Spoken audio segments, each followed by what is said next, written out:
All right, well, let's get started. Let's have some fun.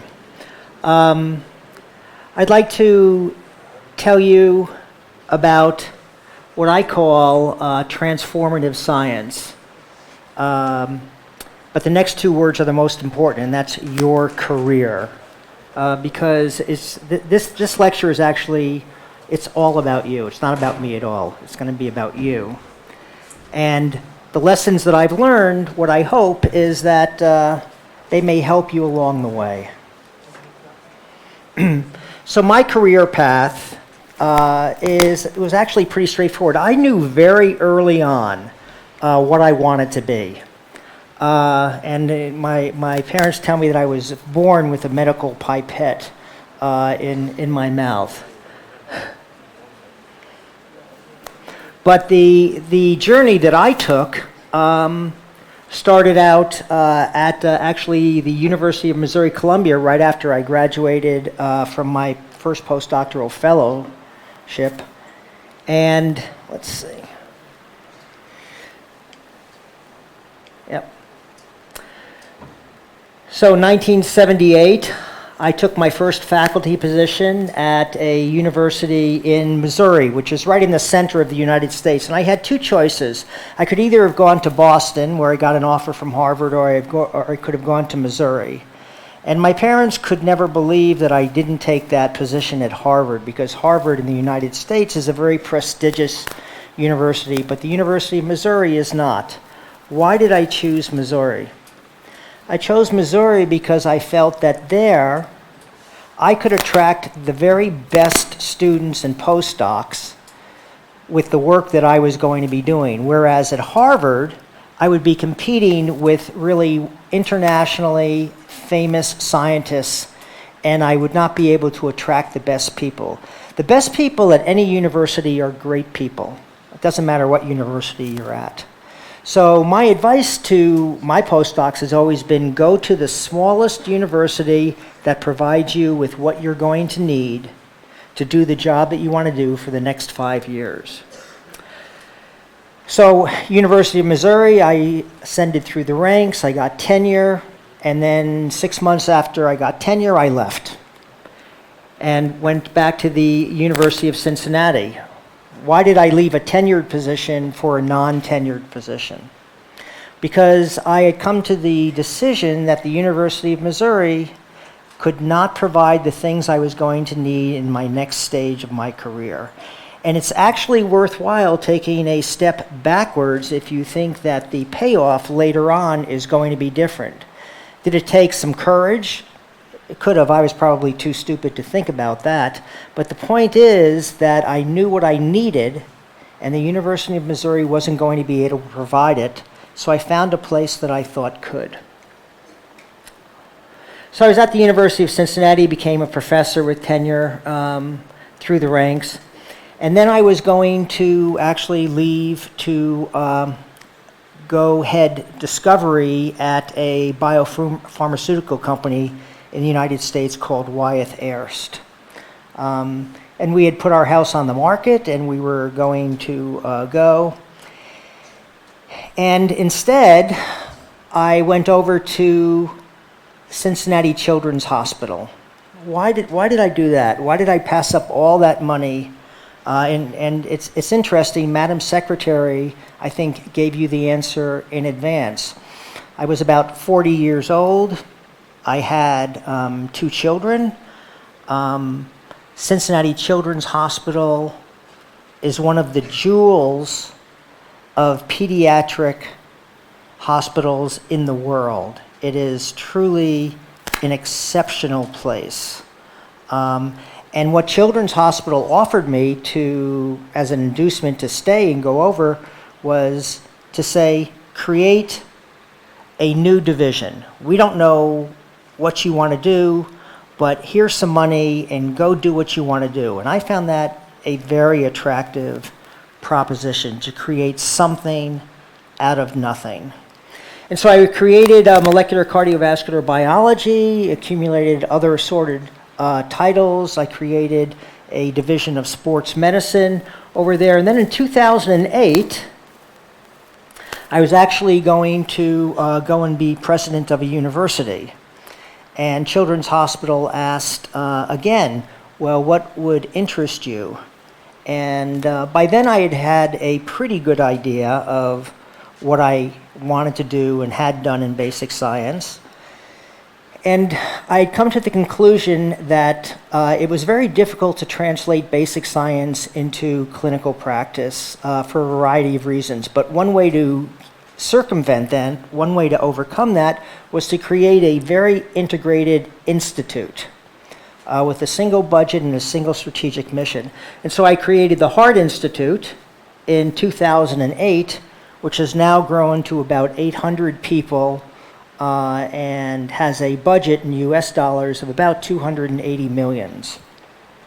So along that way, I did a lot of research. If it comes, okay.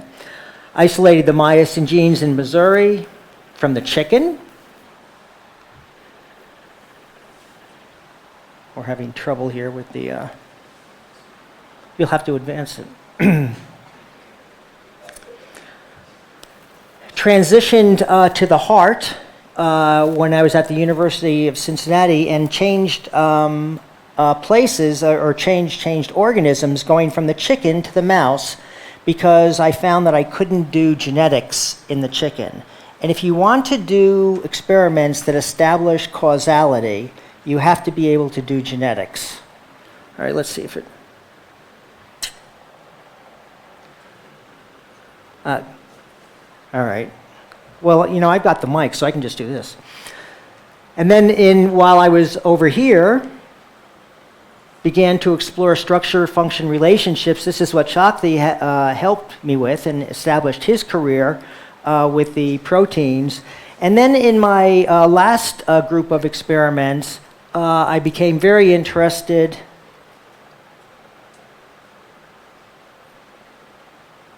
in what we call the proteinopathies, autophagy, and fibrosis, which are more generalized cellular processes that are involved in a wide variety of diseases, where I'm trying to establish some common themes during the latter stages of my career. So I've been able to actually do a lot, and the point is that it was always changing. So things to consider. There are many pathways that you can take to transformative breakthroughs. I was fortunate in that I did a few things that really did change the way that people looked at processes and changed the way that they did experiments. So this is very necessarily my view. It doesn't mean that it's the only view or even that it's the right view for you. It's just one example. And here's a nice thing. Can you change it? The great thing about advice.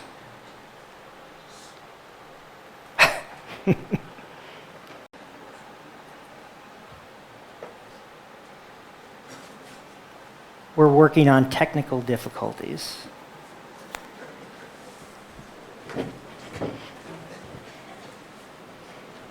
The great thing about advice is you can ignore it if you want.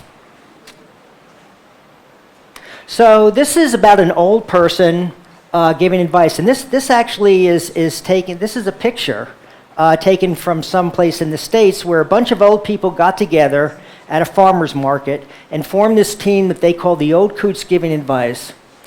An old coot is just an old person that talks a lot, and their motto is, "It's probably bad advice, but it's free."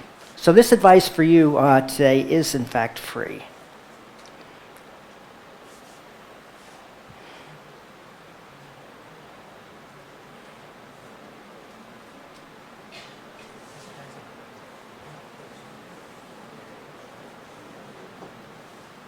We're working on it.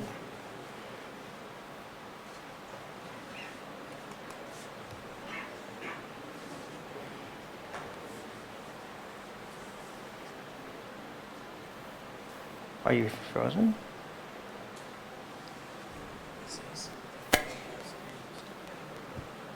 No, it's stuck. I think we're going to reboot, but I'll keep talking because I don't want to waste time. So why should you listen to me, besides the fact that it's a captive audience and you'll get in trouble if you leave? Well, for one thing, I've been doing this now for 50 years.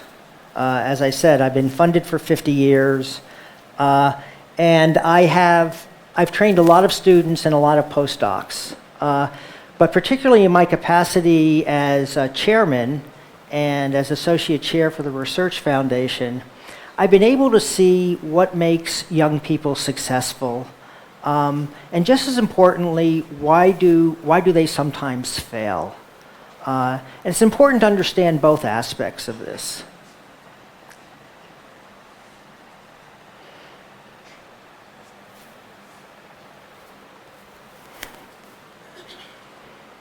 You have to ask, how many senior scientists does it take to run a computer?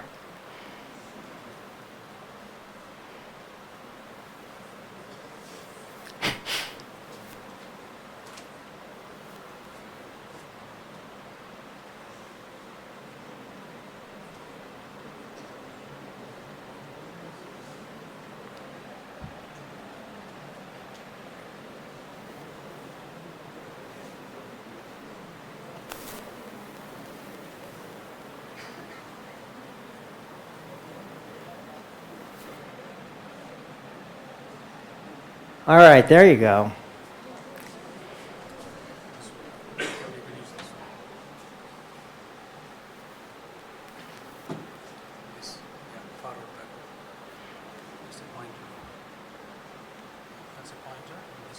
Okay. Well. So, as Madam Secretary said, one of the lessons that I've learned, I love power tools, the bigger and more dangerous the better, is don't be safe, or don't always be safe. Now, you're involved in getting your degrees, graduate degree potentially. I guess you have a choice between the MD or the MS PhD. That's early in life in India, I understand. But the point is, going for a graduate degree is inherently risky because you're investing a lot of your time. So it's important that you get a lot out of it if you don't want to waste that time. When you invest a lot of your time in things, you tend to become conservative about it because you don't want to lose things. Humans have an aversion to loss. It's actually much more costly emotionally if you lose $10 than if you actually make $10. This has been shown again and again in psychological studies. So losing something is always dangerous to humans. You have to get used to that. And you have to manage it and overcome that innate human tendency to worry about loss. As a student, we need you to create your own opportunities. That is, don't wait for something to be put on your plate to do. Think about what you can do to make the entire plate more interesting. Propose a new educational direction for your mentor or a research initiative. Go to your mentor with a new idea that you gleaned from the literature. Bring a completely different set of experiments to the table. Initiate, don't react. I always look for people in my trainees, my faculty, and now when I hire in senior administrative positions, I always look for people who are going to make things happen, not to let things just happen to them. What have I found to be important in predicting success? Well, you know, when push comes to shove, you're going to have to be productive. Now, you could be very smart, and you can work really hard. In medicine, that's actually usually enough to have a successful career. In basic biomedical science, it is not, and it is a fundamental difference in terms of how I see my clinical faculty and my basic science faculty developing. Most of my faculty these days in the Heart Institute are clinical faculty. The point is, you have to have the ability to be productive. What does that mean? It means you need to be able to focus on things such that you can make sense of them and actually get something accomplished. The other predictor that I've seen in terms of success is, are the experiments that you're doing, are they making your lab better than it was? Has it moved the lab forward, or has it moved it in different directions? When I'm hiring faculty or even fellows, I get applicants from very, very good laboratories. What I do is I look at those laboratories and I say, so is this fellow or is this student doing work that's about at the level of this laboratory, or is this fellow or student doing work that's actually better or different than what that laboratory has been doing? In my experience, when I focus on those people are more successful. Has the applicant been successful at getting extramural grants?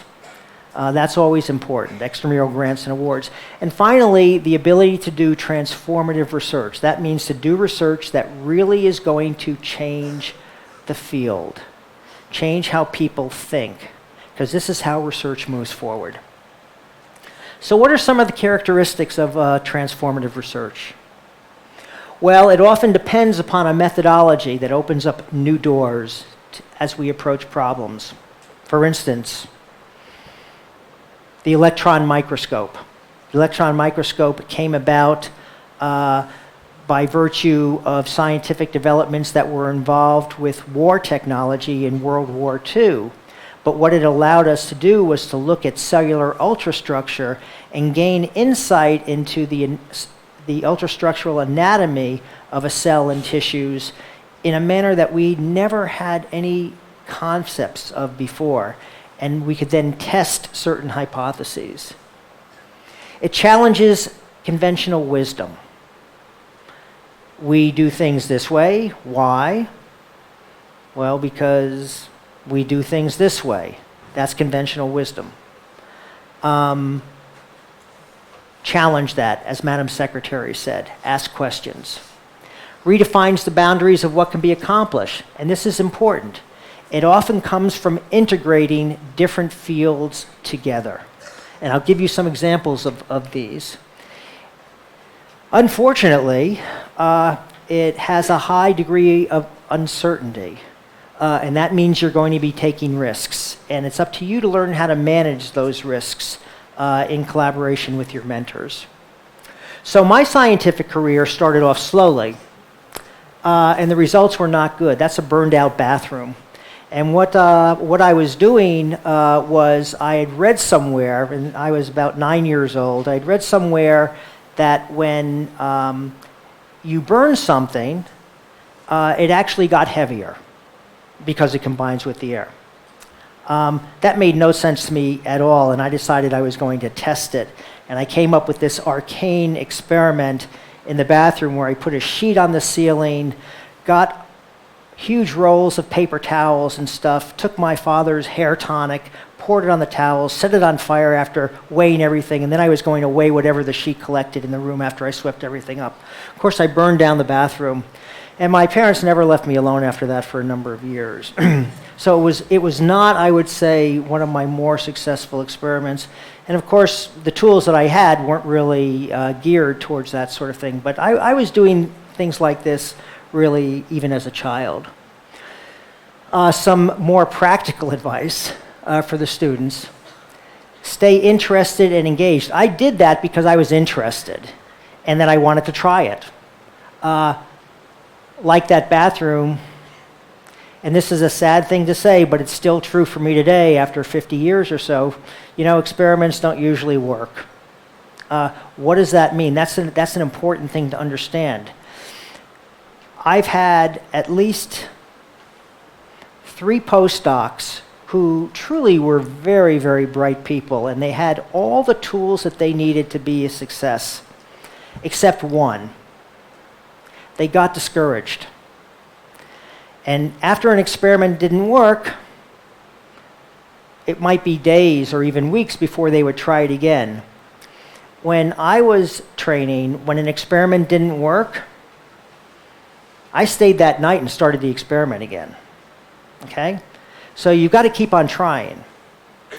Yes, you need to figure out why it didn't work or try something a little bit different.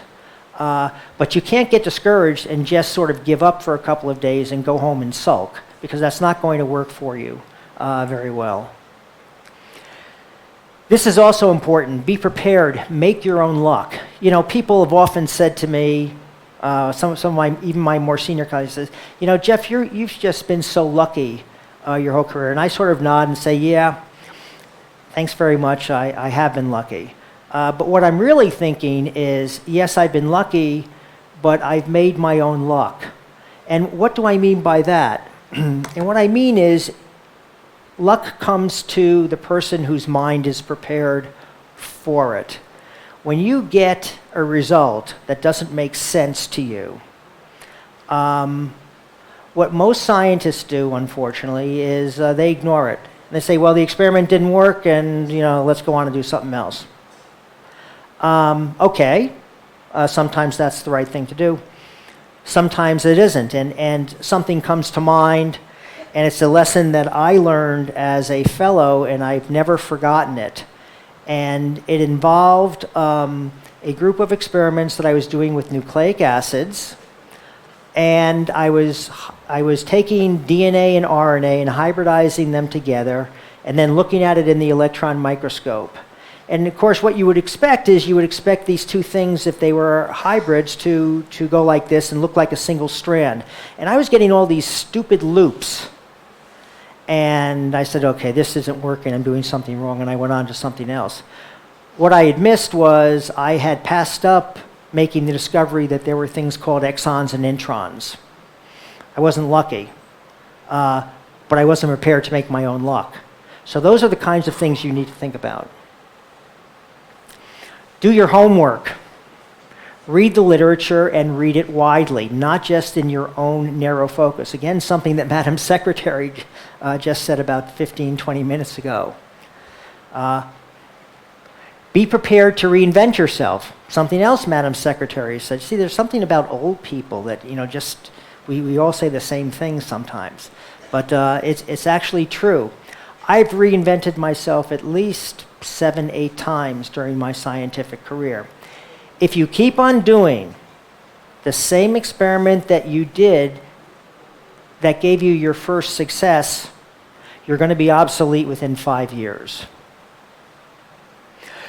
So let's talk about a few personal examples. I told you that transformative science often depends upon a methodology that opens up new doors as to how we approach problems. So as a graduate student, I was doing biochemistry in the laboratory, but I became interested in this new enzyme called reverse transcriptase, which was able to make DNA from RNA, and a new technique called nucleic acid hybridization. It was from a different field. It was more mathematics than biochemistry at that point. As a postdoc, I was trying to isolate a gene through biochemical hybridization, and I read about this new technique that used bacteria and lambda-phage to isolate genes. And I used that. And as a faculty, I came to the conclusion that causality could be answered only through genetic means, and embraced transgenesis and gene targeting as a method to look at cardiac disease. You need to understand, when I started doing that, people didn't believe that the mouse was going to be a good model for physiology. And in fact, I was actually booed at a physiology meeting in Helsinki when I said that the future lies with mouse physiology, because these were all older folks that were working on dogs and guinea pigs and so on and so forth. So transformative science often depends on taking a methodology that opens up new doors and then applying it. To be a success as a student and beyond, lessons learned. Always try and be in a place that's capable of growing with you for the next 5 years. That is a place that will provide you what you need in 5-year periods. It's okay to take a step back in your career if the upside potential is considerable. Madam Secretary also mentioned that as well. I found that to be true. I've passed up many lucrative jobs or changed places and actually gone down a little because I thought that the potential was significantly higher. And as you progress in your career, and this is important, as you progress in your career, people who are smart about hiring, they're going to judge you by who you've trained. Now, in your current stage of the career, that's not that important. Except what you should be looking at as you go forward in your career in biomedical science is ask yourself, who is your mentor trained? Not just is this the guy with the biggest name or with the most status or stature? Who have they trained? Because if they've trained good people, that means that you're probably going to get a good education. You're probably going to get a good mentoring experience. Here's another example. Transformative science often comes from integrating disparate fields. That means fields that are not related to one another. As a graduate student, protein biochemistry morphed into the beginnings of molecular genetics and skeletal muscle and development. So it was pure biochemistry when I started my graduate degree. And with the help of some people at NIH, I was able to morph that into a molecular genetic approach. I became interested in molecular genetics because I was studying chicken myosins, but I went to this lecture on actually lymphomas and this new enzyme called reverse transcriptase. Completely out of my field, no one else from my lab went. I thought it might be interesting, and I was just blown away by what I heard. And I went back and said, I've got to purify this enzyme and see if I can apply it to my problem. That's called making your own luck, too. As a postdoc, gene isolation, mouse globin genes. I was involved in trying to isolate the first globin genes. I was doing it by what were by then traditional methods, and I heard about this new technique called bacteriophage libraries, and my mentor said, well, just keep on doing what you're doing, and I bought myself a ticket to California, to Caltech, loaded my guitar up on my shoulder, put a bunch of radioactivity in my pocket, and went out there to learn that technique. Again, a very different set of techniques from what my laboratory was doing, but I felt that I might be able to apply those techniques to my problem. And as a faculty, I took a cis-trans, what's called cis-trans transcriptional studies, which is really pure, hardcore, basic discovery science.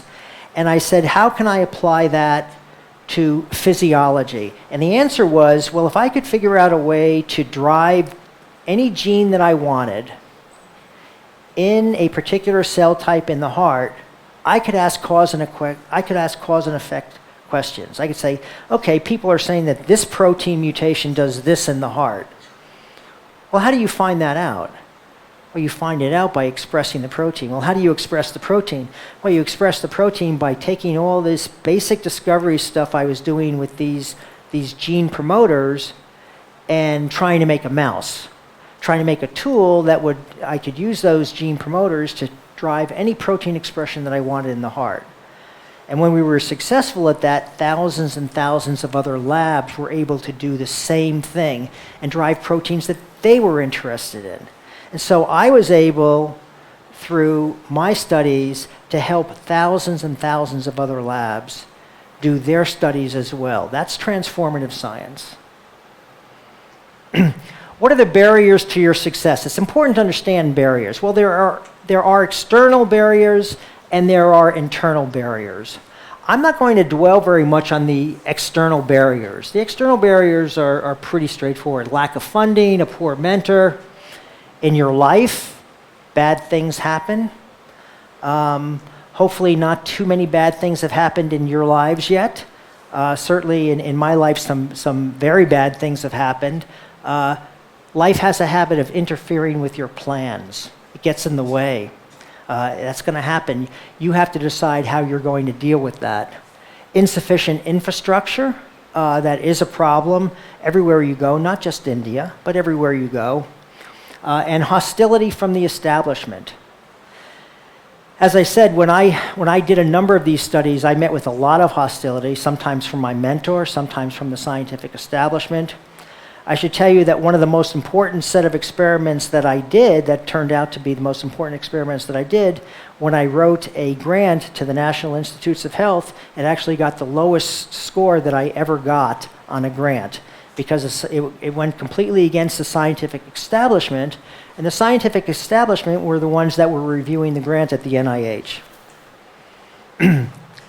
Only a robust spirit can sustain a powerful insight. I'd like to focus on the internal barriers. Knowledge content. How hungry are you? How important is your comfort? Madam Secretary talked about this already. How important is your comfort? I've always been comfortable being uncomfortable. Your resiliency. How quickly do you get disappointed? How quickly do you give up? What's your current skill set? How do you tolerate risk? This is important, ambition and your willingness to sacrifice. I'm here to tell you that actually you can't have it all. Now in the United States, you hear our human resources departments tell people, oh yeah, you can do work-life balance and you can have everything. In my experience, that's not the case. There's always some give and take. And you have to understand how much you're going to be willing to sacrifice for your career, or not. I'm not saying that it's the right decision, I'm just saying you have to really know yourself.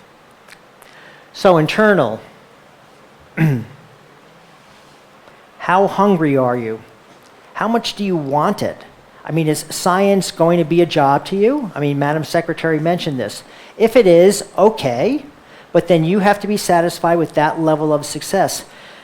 Don't think that it's just a job and then you're going to be a great successful scientist, because that's not going to happen. How important is your comfort? I mean, are you really that uncomfortable when you step outside your zone? Does it make you profoundly uncomfortable? Do you cease to function? If you do, that's okay as long as you know yourself, but then you have to adjust your goals and career accordingly. Resiliency, I think we've talked about this already. How quickly do you bounce back? You already know that. I mean, surely you've suffered some setbacks in your lives. How quickly did you bounce back? Do you want to improve on that, or are you satisfied with your abilities there already? Ambition, you're willing to sacrifice, and how comfortable are you being uncomfortable? That's a question you should always ask yourself. Finally, there's an unrealistic view of who and what you really are. Every trainee that I've invited into my lab, I tell them my lab is not for everyone, for various reasons. And I tell them why, and I say, are you that kind of person? And invariably they say, oh yeah, I'm that kind of person. And then they come into my laboratory and they flounder. Why do they flounder? Because it's not a good match. It's not that they're bad people or that I'm a particularly bad mentor. I want you to think about who you are. What are your strengths? What are your weaknesses?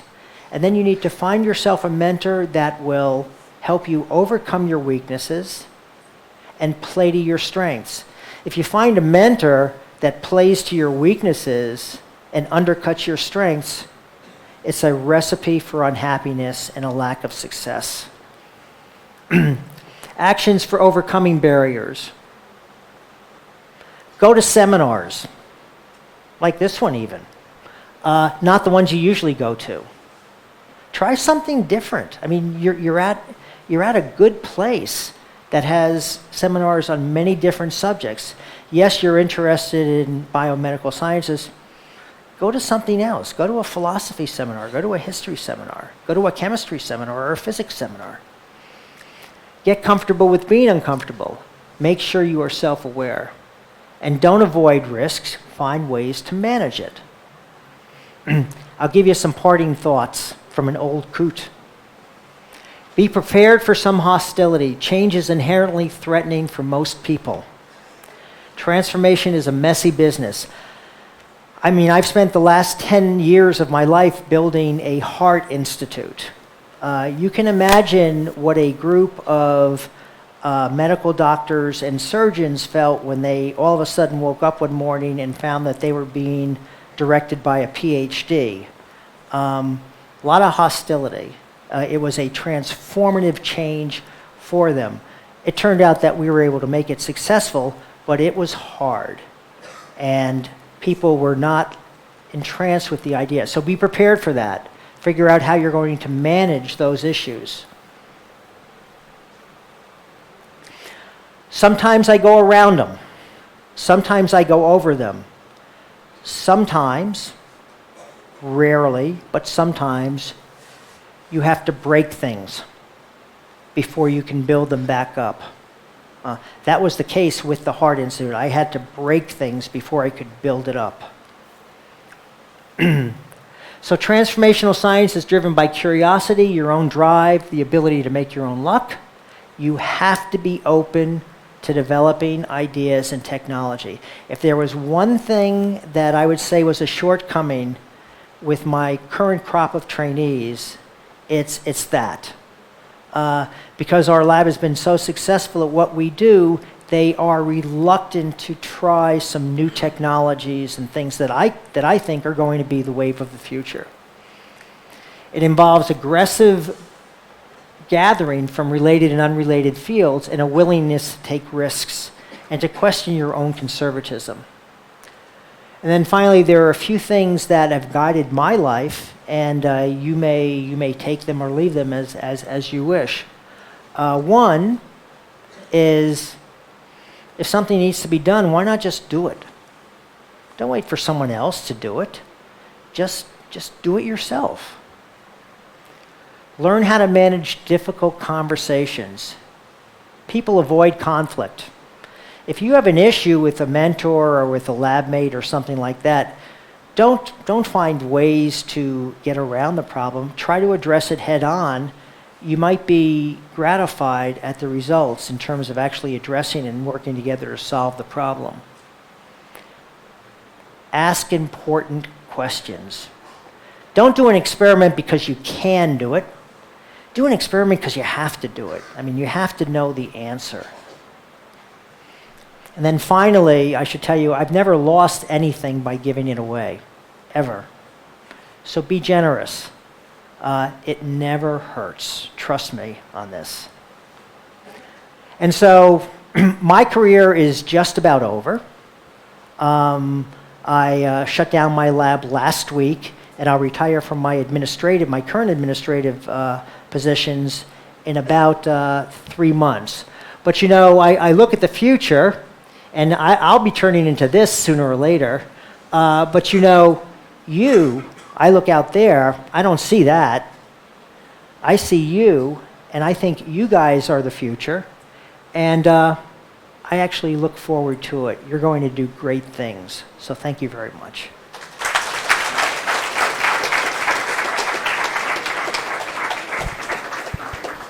Now it is a session of interaction. I request the students to ask questions.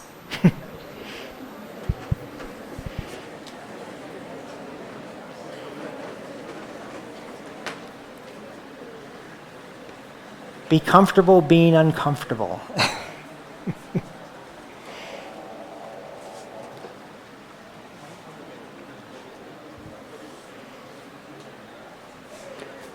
They're too shy.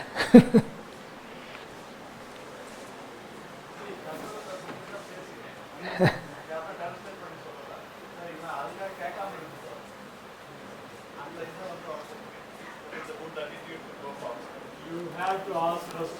You are here all the way from the United States. If you don't ask questions, then we will be leaving now. Okay? They're not going to ask questions.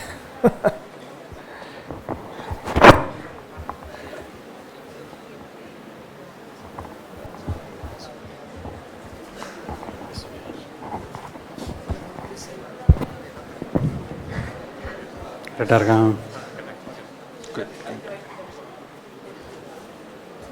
Right.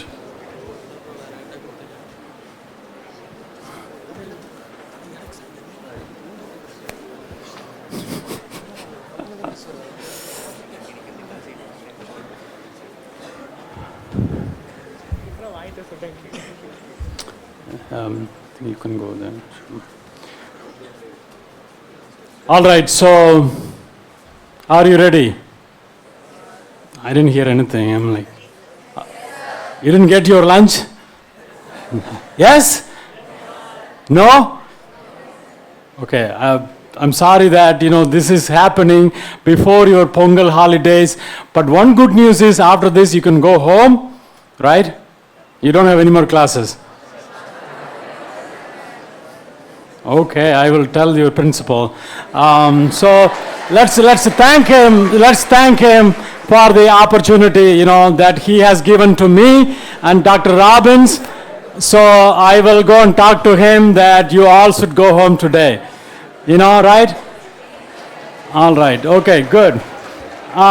Also, I wanted to thank. I wanted to thank Dr. Senthilkumar also for the opportunity he gave us to come and to talk to you today. So,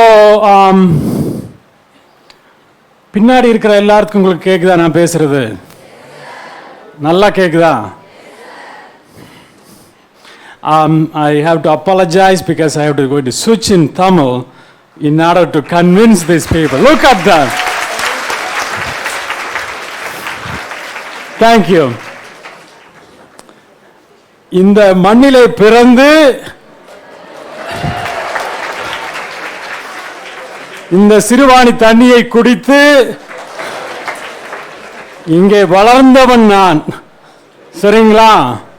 So அதனால I am so happy to be back and also to see you all. ரொம்ப ரொம்ப ரொம்ப சந்தோஷம் உங்களை பார்த்ததில்ல, எல்லாத்தையும் பார்த்ததில்ல, ரொம்ப சந்தோஷம். எப்படி இருக்கீங்க எல்லாரும்? இது ஒரு interactive session. I am just going to ask you lot of question. நிறைய கேள்விகள் கேட்பேன், நீங்க பதில் சொல்ல போறீங்க, எனக்கு நல்லா தெரியும். நானும் அங்கதான் உட்காந்து கடைசியில தான் நான் உட்காந்துருந்தேன் ஆக்சுவலா என்னுடைய அண்டர் கிராஜுவேட் படிக்கும் போது. அதனால எனக்கு நீங்க எல்லாம் பின்னாடி இன்ன வரைக்கும் தூங்கிட்டு இருந்தீங்க, அதெல்லாம் எனக்கு தெரியும். Before I get started, I have few questions, 5 questions.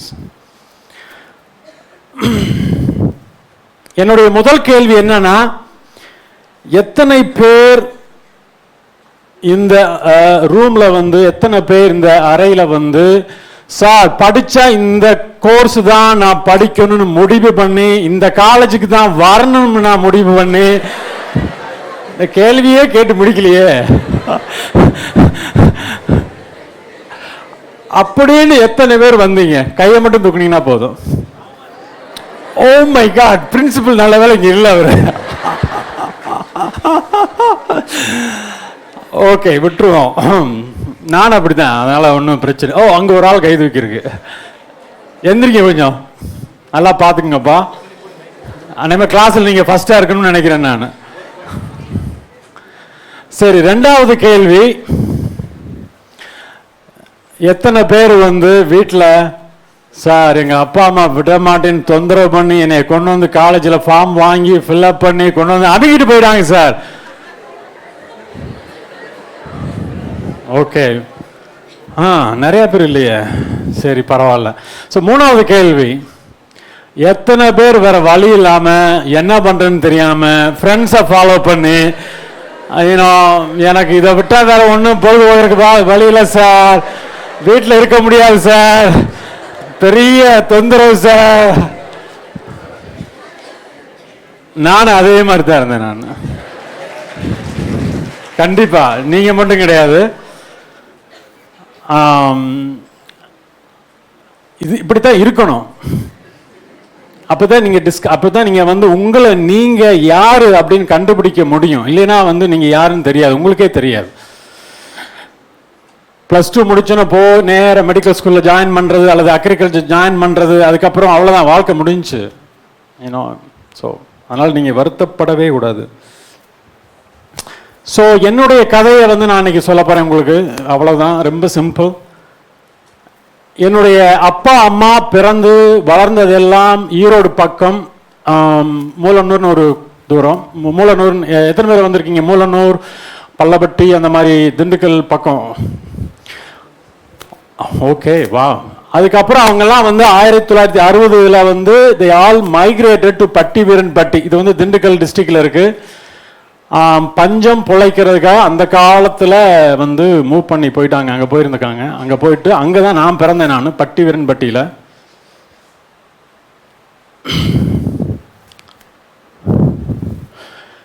நான் ஒரு விவசாய குடும்பத்திலிருந்து வந்தவன்.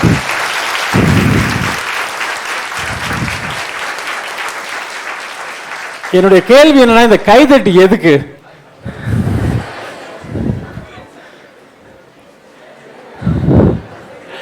அது வந்து ஒரு இன்னைக்கு வந்து அது ஒரு சந்தோஷமான விஷயமா?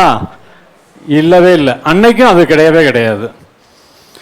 அதாவது எங்க அப்பா அம்மா வந்து படிக்காதவங்க, பள்ளிக்கூடம்னா என்னன்னே அவங்களுக்கு தெரியாது. அவங்க வந்து கான்ட்ராக்ட், அதாவது ஒத்திக்கு வந்து தோட்டம் போட்டுட்டு அந்த தோட்டத்தில் வேலை செய்வாங்க. அதுக்கப்புறம் விவசாயம் இல்லாத காலத்தில் வந்து கூலிக்கு, பக்கத்து தோட்டத்துக்கு கூலிக்கு போவாங்க. சின்ன குடிசை வீடு, மின்சாரம் கிடையாது,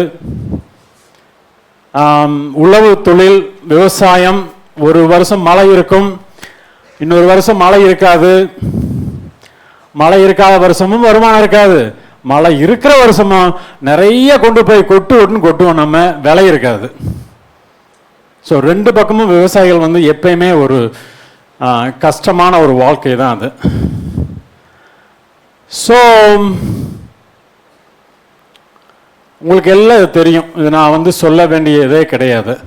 ஆனால் வந்து அந்த சூழ்நிலையில் நான் வந்து ஒரே பையன், அப்பா அம்மா, விவசாயம், சின்ன வீடு, நடு தோட்டம், கிராமம், ஒரு தோட்டத்துக்கும் இன்னொரு தோட்டத்துக்கும் ரொம்ப தூரம். ஸோ நண்பர்கள் அப்படிங்கிறதெல்லாம் வந்து அப்படி பக்கத்து வீடு அப்படிலாம் கிடையாது. நம்ம இன்னொரு தோட்டத்துக்கு போய் நண்பர்கள் கண்டுபிடிச்சு பழகி அப்படி வந்தால் தான் வர முடியும். ஸோ எனக்கு இருந்த ஒரே இது வந்து தோட்டத்தில் வேலை செய்கிறது, ஆடு மாடுகளை பார்க்கறது, காலையில் வந்து அப்பா அம்மாவுக்கு வேலை செய்கிறது, இந்த மாதிரியான ஒரு சூழ்நிலை தான் எனக்கு. ஸோ இதுதான் என்னுடைய பள்ளி 4வது புகைப்படம். வாடிப்பட்டின்னு ஒரு சின்ன கிராமம், பட்டிவீரன் பக்கத்தில், பஞ்சாயத்து ஸ்கூல். மதிய சாப்பாடு ஃப்ரீயாக கிடைக்கிறதுக்காக நான் ஸ்கூலுக்கு போனேன். நான் அதாவது எங்கள் அப்பா அம்மா வந்து பள்ளிக்கூடத்துக்கு வந்து நீ போனேன்னா அங்கே மதியம் சாப்பிட்டுக்கலாம் அப்படி தான் என்னை அனுப்புனாங்க. ஒரு அலுமினிய தட்டு நான் எடுத்துகிட்டு என் பேக்கில் மஞ்சள் தூயில போட்டு கொண்டு போவேன் நான். ஏன்னா எனக்கு இலவசமாக சாப்பாடு கிடைக்கும் மதியானம். காலையில் வேலை தோட்டத்தில் பார்த்துட்டு மதியானம் பள்ளிக்கூடம் போயிட்டு சாயந்தரம் மறுபடியும் வந்து வீட்டில் அப்பா அம்மாவுக்கு உதவி செய்கிறது. சில நேரத்தில் வந்து நம்மெல்லாம் தெரியும், அந்த காலத்தில் மரத்தடியில் கிளாஸ் ரூம் இருக்கும். அந்த காலத்தில் எங்கே ஐஃபோன், ஐபேட் இதெல்லாம் இருந்துச்சு சொல்லுங்கள்? ஒன்றும் கிடையாது. எலக்ட்ரானிக்ஸே நான் பார்த்தது கிடையாது. எல்லாம் விளையாண்டதெல்லாம் கல், குச்சி, இந்த பம்பரம், இந்த மாதிரியான விளையாட்டுக்கள் தான். அதுவும் நீங்கள் தனியாக விளையாட முடியாது, ஆள் வேணும். ஸோ இதில் 2 பேர் வந்து இந்த ரூமில் தான் இருக்கணும் கண்டிப்பாக. ஒன்று வந்து புகழ், அங்கே உட்காந்துருக்கான், சின்ன பையனாக இருக்கும்போது எடுத்த படம். இன்னொன்று வந்து Kokila. I don't know how many of you know her, she is not here in the room. But இதுதான் கிராமத்தில் ஒரு விவசாய குடும்பத்தில் ஒரு வளர்ந்து வருகிற ஒரு சாதாரண வாழ்க்கை முறை. சாயந்தரம் படி நீங்கள் அப்பா அம்மா வந்து என்னை வந்து சொல்லுவாங்க. நான் வந்து அந்த மண்ணெண்ணெய் விளக்கை எடுத்து அந்த திரியை வந்து நல்லா இது பண்ணி விட்டு அந்த மண்ணெண்ணெய் ஊற்றி மண்ணெண்ணெயை பெருத்தி வச்சு உட்காந்து படிக்கிறது மாதிரி நடிப்பேன்.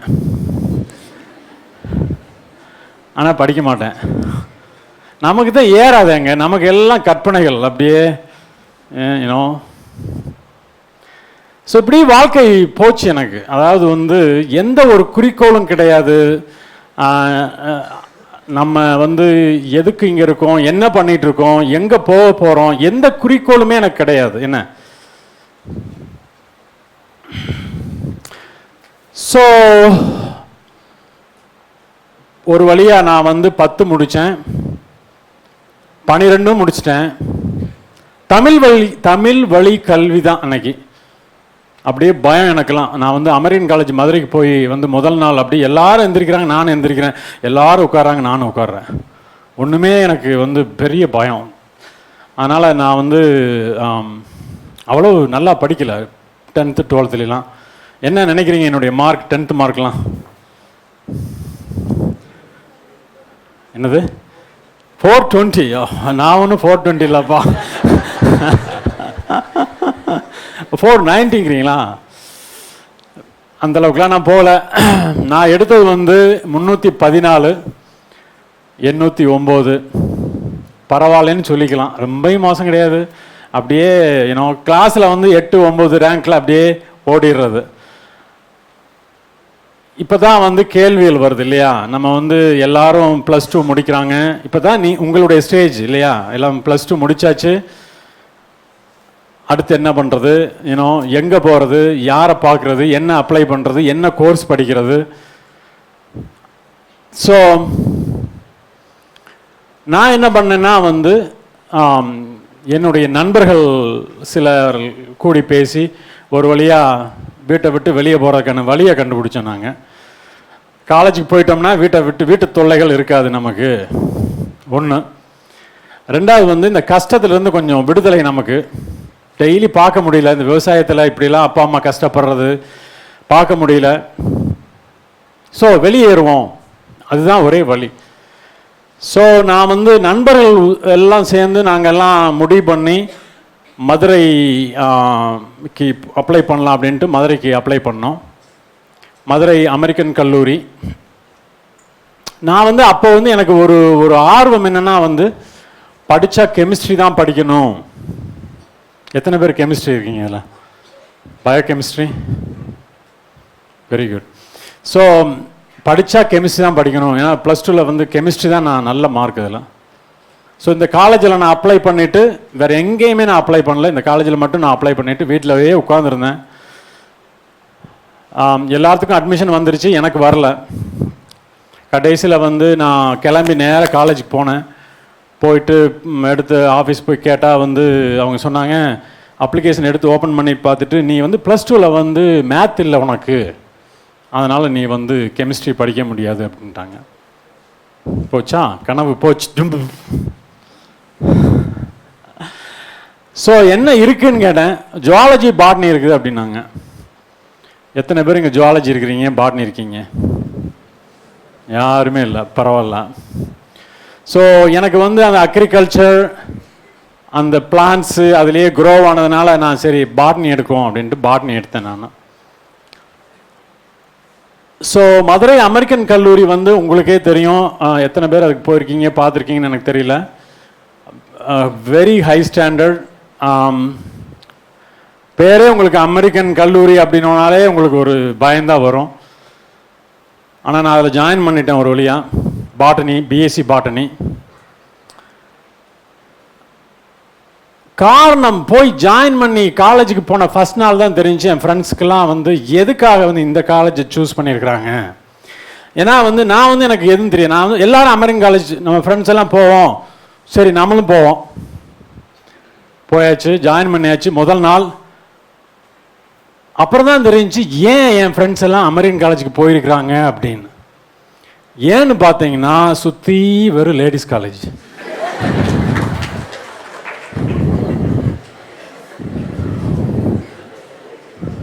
என்ன ஒரு கொடுமை சார் இது.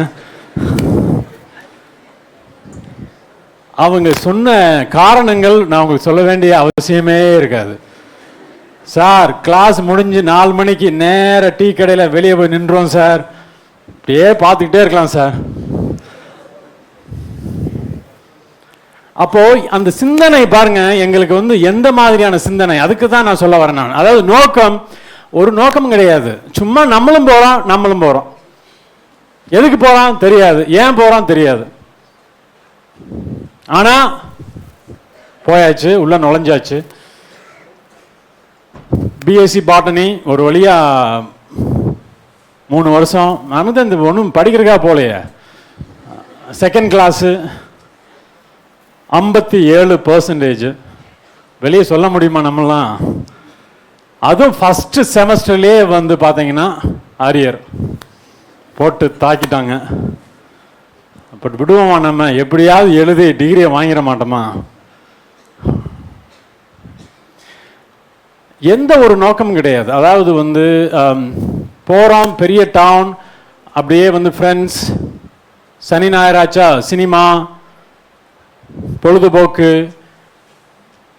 எப்பெல்லாம் பணம் தேவைப்படுதோ அப்போ மட்டும் அப்பா அம்மா சிந்தனைகள், இதுதான், வேற ஒன்றும் கிடையாது. எந்த ஒரு பெரிய ஒரு கனவுகள் எதுவுமே கிடையாது. ஆனால் வந்து என்னுடைய ஒரு இது என்னன்னு பார்த்தீங்கன்னா, நான் வந்து என்னை தனித்துவமாக காட்டணும் அப்படின்னு மட்டும் நான் நினைப்பேன். நான் ஏதாவது நம்ம தனியாக பண்ணணும், ஏதாவது நம்ம பெருசாக பண்ணணும், எதையாவது செய்யணும் அப்படின்னு நினைப்பேன் நான் எப்பயாவது. ஸோ நான் என்ன பண்ணேன்னா, அமெரிக்கன் காலேஜில் படிக்கும்போது வந்து நான் வந்து என்சிசியில் ஜாயின் பண்ணி கேடட் கேப்டன் ஆகிட்டேன் ஒரு வழியாக. அப்படியே சோப்புக்கு போட்டு என்சிசி ஆஃபீஸருக்கு. இது வந்து ஒரு பெரிய ஆப்பர்ச்சுனிட்டி எனக்கு. அதாவது வந்து ஒரு லீடர்ஷிப் ஆப்பர்ச்சுனிட்டி வந்து எனக்கு கிடைச்சிச்சு இந்த ட்ரைனிங்கில். ஸோ படிப்பு ஒரு பக்கம், இது மாதிரியான பொழுதுபோக்கு, இந்த மாதிரி எக்ஸ்ட்ரா கரிக்குலர் ஆக்டிவிட்டிஸ் இன்னொரு பக்கம், 2 முடிச்சாச்சு. இதுக்கப்புறம் வெளியே வந்தால் பிஎஸ்சி பாட்னிக்கு வேலை எங்கே இருக்குது நமக்கு சொல்லுங்க? யாருமே வேலை கொடுக்க மாட்டாங்க. அது செகண்ட் கிளாஸ். நானும் முடிவு பண்ணிட்டேன், வந்து நம்மனால படிக்கிறதுக்கு முடியாது. எனக்கான அந்த ஒரு ஒரு கான்ஃபிடென்ட், தன்னம்பிக்கை கிடையாது. என்னால் எம்எஸ்சி படிக்க முடியும், எனக்கு வந்து அந்த அளவுக்கான தகுதி இருக்கல, ஏன்னா நான் வந்து இந்த மாதிரி ஒரு பேக்ரவுண்ட், இந்த மாதிரியான ஒரு மார்க் வாங்கினது நம்முடைய தெரியும் இல்லையா? நம்ம எம்எஸ்சி ஸ்டூடெண்ட்ஸை பார்க்குறீங்க, பெரிய பெரிய புக்ஸ் எல்லாம் அப்படியே கொண்டுட்டு போவாங்க.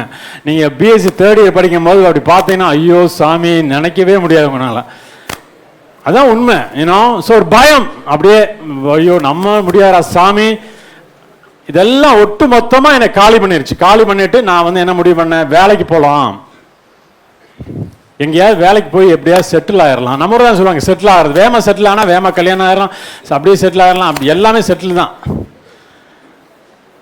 2 வருஷம் பிரேக். நிறைய ஊர்களுக்கு வந்து நான் வந்து ட்ராவல் பண்ணேன். முதல்ல வந்து மதுரையிலிருந்து திண்டுக்கல், சண்முகவேல் மில், காட்டன் மில்லில் வந்து சூப்பர்வைசர், வைண்டிங் கிளர்க்காக ஒர்க் பண்ணேன். அங்கே வந்து morning shift, afternoon shift, night ஷிஃப்ட்லாம் இருக்கு, இப்படி மாறி மாறி போகும். 1 இயர் அங்கே இருந்தேன் நான். ஒரு கேள்வி மறுபடியும் என்னை வந்து கேட்டுகிட்டே இருக்கும், இது என்ன, இது வந்து உன்னுடைய விருப்பமா, இது உனக்கு சந்தோஷம் கொடுக்குதா, இதில் இருந்தால் நீ என்ன ஆகும் உன்னுடைய ஃபியூச்சர், இந்த மாதிரியான கேள்விகள் என்னை அப்பப்போ வந்து கேட்டுகிட்டே இருக்கும். ஸோ காலி பண்ணிவிட்டு வெளியே வந்துட்டேன். நேராக பொள்ளாச்சி வந்தேன். பொள்ளாச்சி வந்தால் பொள்ளாச்சியில் வந்து அந்த போஸ்ட் ஆஃபீஸுக்கு ஆப்போசிட்டில் அப்போ வந்து டாப் பிரியாணி ஹோட்டல் அப்படின்னு ஒரு ஹோட்டல் இருந்துச்சு. அந்த பிரியாணி ஹோட்டலில் வந்து பில் மாஸ்டராக இருந்தேன் நான் 6 மாதமாக. ஏன்னா வந்து வீட்டுக்கு போக முடியாது, எங்கேயாவது போய் ஏதாவது பண்ணணும், வீட்டுக்கு மட்டும் போகக்கூடாது. ஆனால் ஸோ 6 மாதம் பில் எழுதிட்டு அங்கேயே சாப்பிட்டு அங்கேயே படுத்திருந்தேன். அதுக்கப்புறம் அங்கே விட்டு அடுத்து வெளியே போகணும் அப்படின்னா நேராக கோயம்புத்தூர் வந்தேன். கோயம்புத்தூர் வந்தால் கோயம்புத்தூரில் வந்து உக்கடத்தில் அப்போ தான் வந்து Dr.N.G.P.Arts வந்து அந்த பில்டிங் கன்ஸ்ட்ரக்ஷன் ஆரம்பித்து பண்ணிட்டு இருந்தாங்க. இது வந்து 1988. அப்போ அந்த கன்ஸ்ட்ரக்ஷன் கம்பெனியில் நான் வந்து இன்டீரியர் டெக்கரேஷனுக்கு நான் வந்து ஜாயின் பண்ணி 6 மாதம் அங்கே ஒர்க் பண்ணேன் நான். ஆனால் ஒரு கேள்வி மறுபடியும் என்னை கேட்குற கேள்வி என்னன்னா, இந்த வேலையை நான் இன்னைக்கு இப்படி பார்த்துக்கிட்டு இருந்தேன்னா என்னுடைய ஃபியூச்சர் இன்னும் 5 வருஷம் கழிச்சு, இன்னும் 10 வருஷம் கழிச்சு எப்படி இருக்கும் அப்படிங்கிற கேள்வி தான் என்னை அடிக்கடி கேட்டுகிட்டே இருந்துச்சு. ஸோ அந்த டயத்தில் நான் பார்த்துட்டு இருந்த அந்த வேலைக்கான இது பார்த்தீங்கன்னா ஒரு ஃபியூச்சரும் கிடையாது, எந்த ஃபியூச்சரும் கிடையாது. லைக் மேபி நான் வந்து ஒரு 5000 சம்பளம் வாங்கலாம், 10,000 சம்பளம் வாங்கலாம், ஒன்றும் பெருசாக என்னால் பார்க்க முடியல என்னால் அந்த டயத்தில். ஸோ நண்பர்கள் மறுபடியும் நமக்கு தான் நண்பர்கள் இருக்கிறாங்களே வழிகாட்டுறதுக்கு. ஸோ யார்கிட்டையாவது புலம்புனா கொஞ்சம் சந்தோஷமாக இருக்கும்ல, அது மாதிரி யார்கிட்டையாவது புலம்புறது. அப்போ ஒருத்தன் கேட்டான், ஏன்டா நீ இப்படிலாம் பேசாமல் மறுபடியும் படிக்க போக வேண்டியதானே, எம்எஸ்சி படிச்சுனா மேபி உனக்கு ஒரு நல்ல வாய்ப்பு, நல்ல வேலை, நல்ல அடுத்த லெவலுக்கு உன்னால் போக முடியும்ல அப்படின்னு ஒருத்தன் சொன்னான். சரி பொருத்தி போட்டான். அப்படி என்னடா இப்படி சொல்கிறானே, நம்மளால படிக்க முடியாதே, நம்ம தான் வந்து அந்த இது இல்லையே. ஏன் முடியாது உன்னால், நீ ஏன் நினைக்கிற, அப்படி முயற்சி பண்ணி பாரு அப்படின்னு சொன்னான் அவன். ஸோ நான் கோயம்புத்தூரில் இருக்கேன். நான் கோயம்புத்தூரில் கொங்கு அப்ளை பண்ணேன், பிஹெச்டி அப்ளை பண்ணேன். என்னுடைய 2 year break 57 marks in my BSc. நினச்சி பாருங்க, கூப்பிடுவாங்களா இங்கெல்லாம், அப்ளிகேஷனே பார்க்கல. ஸோ ஒரு வழியாக எனக்கு வந்து எம்எஸ்சி பாட்டனி அட்மிஷன் எனக்கு கிடைச்சிச்சு. இந்த ஸ்டோரி வந்து தினமலரில் June 4th அன்னைக்கு ஈரோடு எடிஷனில் இது வந்திருக்கு. அப்பாவின் 800 ரூபாய் தந்த திருப்பு முனை. ஸோ என்னாச்சுன்னு கேட்டிங்கன்னா, ஒரு நாள் வந்து என்னுடைய அண்டர் கிராஜுவேட் கிளாஸ்மேட் வந்து என்னை வந்து கோயம்புத்தூரில் பார்க்குறான். நான் சொல்கிறேன் அவன் இந்த மாதிரிடா கோயம்புத்தூரில் எல்லாம் நான் அப்ளை பண்ணுறேன், எதுவுமே எனக்கு கிடைக்க மாட்டேங்குது அப்படின்னு சொன்னால், அவன் சொன்னால் இல்லைடா வலிக்கு விழுந்தவருக்கெல்லாம் வாழ் கொடுக்குறதுக்கு விருதுநகர்னு ஒன்று இருக்குது, விருதுநகர் செந்தில்குமார் நாடார் காலேஜ். அங்கே வந்து 290 நாளில் வந்து 100 நாள் தான் காலேஜே நடக்கும், கண்டிப்பாக நான் அட்மிஷன் வாங்கி கொடுக்குறேன் அப்படின்னா. எனக்கு என்னடா இது உண்மையா அப்படின்ட்டு அவன்கிட்ட எல்லாம் ஃபோட்டோ காப்பிலாம் எடுத்து ஒரு 100 ரூபாய் கையில் கொடுத்து அனுப்பி விட்டேன். எனக்கு நம்பிக்கையே இல்லை. அவன் வந்து திடீர்னு பார்த்தா ஒரு 2 weeks கழிச்சு திடீர்னு வந்து இறங்குறான் மறுபடியும் கோயம்புத்தூரில். பிரின்ஸிபால் உன்னை கையோட கூட்டிகிட்டு வர சொன்னார் அப்படின்னு. பாருங்க, ஆள் போட்டு ஆள் பிடிச்சிருக்கிறாங்க அந்த காலத்தில் காலேஜ் அட்மிஷனுக்கு. இன்னைக்கு பாருங்க தலைகளாக மாறிடுச்சு இன்னைக்கு. ஸோ திடீர்னு ஒரு நாள் நைட் எங்கள் வீட்டுக்கு போய் இறங்குறேன். நானும் என் ஃப்ரெண்டும் போய் இறங்குறோம். இந்த மாதிரி நான் காலையில் விருதுநகர் போகணும், எனக்கு வந்து 800 rupees வேணும், காலேஜில் அட்மிஷன் போடணும் அப்படின்னு. அவன் சொல்லிட்டான், வந்தால் 800 கையோட போகணும்டா, இல்லைன்னா உனக்கு சீட் கிடைக்காது. நம்ம போயிட்டு திரும்பி விருதுநகர் போயிட்டு மறுபடியும் ஊர் வந்து காசு வாங்கிட்டு சான்ஸில் கையோட போகணும், அப்படியே அமைக்கிறோம் பிரின்சிபல் அப்படின்ட்டு நேராக எங்கள் வீட்டுக்கு போய் எங்கள் வீட்டில் சொன்னேன். எங்கள் வீட்டில் ஒரே தகராறு. என்னடா இது திடீர்னு நீ போய் செட்டில் ஆயிடுவேன்னு சொன்னேன், இப்படி வந்து நிற்கிறியே, காசு இல்லையே அப்படின்னு ஒரே குமுறல். எங்கள் அப்பா திடீர்னு போய் எங்கேயோ போனார், வந்தார், 800 rupees வாங்கி கொண்டு வந்து கொடுத்தாரு. ஒரு நம்பிக்கை, அந்த நம்பிக்கை வந்து ஒரு மிகப்பெரிய ஒரு தூண்டுதல். அதெல்லாம் நடக்கணும்னு இருந்திருக்குன்னு. ஸோ அதை வாங்கிட்டு காலைல 5 மணிக்கு நேரம் எழுந்திரிச்சு நான் வந்து விருதுநகர் போய் பிரின்ஸிபலை பார்த்து எல்லாம் அட்மிஷன் போட்டாச்சு. நான் தான் வந்து கடைசி ஸ்டூடெண்ட், 16வது ஸ்டூடெண்ட் அந்த கிளாஸில். மொத்தம் 16 ஸ்டூடெண்ட்ஸ். லாஸ்ட் அட்மிஷன் நான் தான். கிளாஸ் ஆரம்பிச்சு 2 weeks ஆயிடுச்சு. ஸோ மறுபடியும் நான் அங்கேருந்து திரும்பி வந்து ஊருக்கு வந்து பெட்டியெல்லாம் கட்டிட்டு மறுபடியும் காலேஜ் போய் நான் வந்து படிக்க ஆரம்பிக்கிறேன். நான் என்னுடைய கிளாஸ்மேட்ஸ் எல்லாம் 2 years younger than me, ஃப்ரெஷ்ஷாக வந்திருக்கிறாங்க. பக்கத்தில் உட்காந்துருக்குன்னு கேட்டால் நான் தான் பிஎஸ்சியில் ஃபஸ்ட் ரேங்க் இங்கே பிஎஸ்சி விருதுநகரில் அப்படிங்கிறான். ஐயோ நினச்சி பாருங்க, ஒரே பயம். ஆனால் இந்த வித்தியாசம் என்னன்னு கேளுங்களேன். முதல்ல நான் பிஎஸ்சி போனதுக்கும் எம்எஸ்சி போனதுக்கும் ரொம்ப பயங்கர வித்தியாசங்கள் இருக்குது. பிஎஸ்சியில் நான் வந்து என்ன காரணத்துக்காக போனேன், எதுக்காக போனேன், எப்படி எதுவுமே எனக்கு தெரியாது. ஆனால் இப்போ எம்எஸ்சியில் நான் போய் உட்கார்ந்துருக்கும் போது எனக்கு தெரியும் நான் எதுக்காக இங்கே வந்திருக்கேன். இதுதான் எனக்கு வந்து வாழ்வா அல்லது சாவா அப்படிங்கிற ஒரு கடைசி வாய்ப்பு.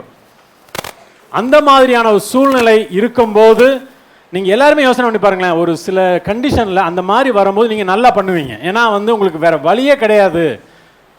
அப்படி ஒரு சுச்சுவேஷன் எனக்கு வந்துச்சு. ஸோ முதல் டெஸ்ட் நான் தான் கிளாஸ்லேயே ஃபஸ்ட் ரேங்க். எப்படி இருக்கும் பாருங்க, எனக்கு பயங்கர சந்தோஷம். முதல் முறையா வெற்றியினுடைய சுவையை அப்பொழுதுதான் நான் பார்த்தேன். நான் என்னுடைய வாழ்க்கையில முதல் முறையா ரசிச்சு ருசிச்சு வெற்றியை சந்தோஷமா அனுபவிச்சது அப்பதான். ஏன்னா நான் தேடி போய் விலை கொடுத்து அலைஞ்சு வாங்கின அந்த வெற்றி அது. கிளாஸ்ல first rank after 2 years with 57% of mark in my under graduate.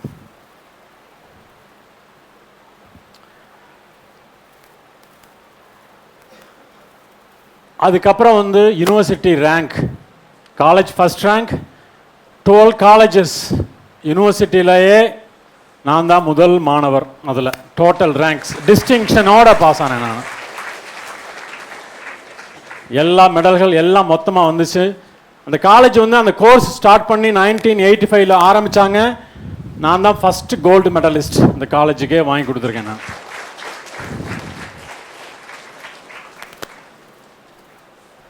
So நீங்கள் என்ன வேணும், என்னவா மாறணும், என்னவா நீங்கள் ஆகணும் அப்படின்னு தெளிவாக உங்களுக்கு தெரியும் போது கண்டிப்பாக நீங்கள் எந்த குடும்பத்திலிருந்து, எந்த ஒரு நிலையிலிருந்து, எந்த சூழ்நிலையிலிருந்து நீங்கள் வர்றது அப்படிங்கிறதெல்லாம் முக்கியமே கிடையாது. அதுதான் நான் சொல்ல வர்றது இல்லையா. உங்களுக்கு வந்து நீங்கள் எந்த ஊருக்கு போகணும் அப்படின்னு முதல்ல தெரியணும். இங்கேருந்து நான் மதுரைக்கு போகணும் அப்படின்னு முடிவு பண்ணணும். நீங்கள் அப்படி முடிவு பண்ணிட்டீங்கன்னா எப்படி போகிறது, எந்த ரூட்டில் போகிறது, பஸ்ஸில் போகிறதா, காரில் போகிறதா, டவுன் பஸ் பிடிச்சி மாறி மாறி போகிறதா, இல்லை ஃப்ளைட்டில் போகிறதா, இதெல்லாம் வந்து அதுக்கு அடுத்த ஸ்டேஜ். அதை முடிவு பண்ணுறது நீங்கள் தான். நீங்கள் வந்து எல்லாத்துட்டையும் கேட்கலாம், நீங்கள் எப்படி போகிறது மதுரைக்கு இங்கேருந்து அப்படின்னு. எல்லாரும் ஒவ்வொன்று சொல்லுவாங்க அவங்களுடைய. நான் இப்போ இங்கே சொல்லிட்டு போகிறேன், நீங்கள் என்னுடைய இதை அப்படி நீங்கள் ஃபாலோ பண்ண முடியாது. நீங்கள் உங்களுடைய வழியை நீங்கள் தான் முடிவு பண்ணணும். அந்த வழி வந்து உங்களுடைய சூழ்நிலைகளுக்கு, உங்களுடைய எல்லா அமைப்புகளுக்கும் ஏற்றது மாதிரி நீங்கள் வந்து மாற்றணும். அது உங்களுடைய கையில் தான் இருக்குது. அது வந்து யாருடைய கையிலையுமே கிடையாது. ஸோ அது வந்து தன்னம்பிக்கை மட்டும்தான். அது மட்டும்தான் உங்களுக்கு வேணும். அப்படி இருந்தால் மட்டுமே முடியும். இல்லைன்னா வந்து நீங்கள் வந்து மதுரைக்கே போக முடியாது. நீங்கள் வேற எங்கேயோ போய் உட்காந்துருப்பீங்க. நீங்கள் யாரோ பேச்செல்லாம் கேட்டு நீங்கள் இங்கே வந்து உட்கார்ந்தீங்கன்னா முடியாது.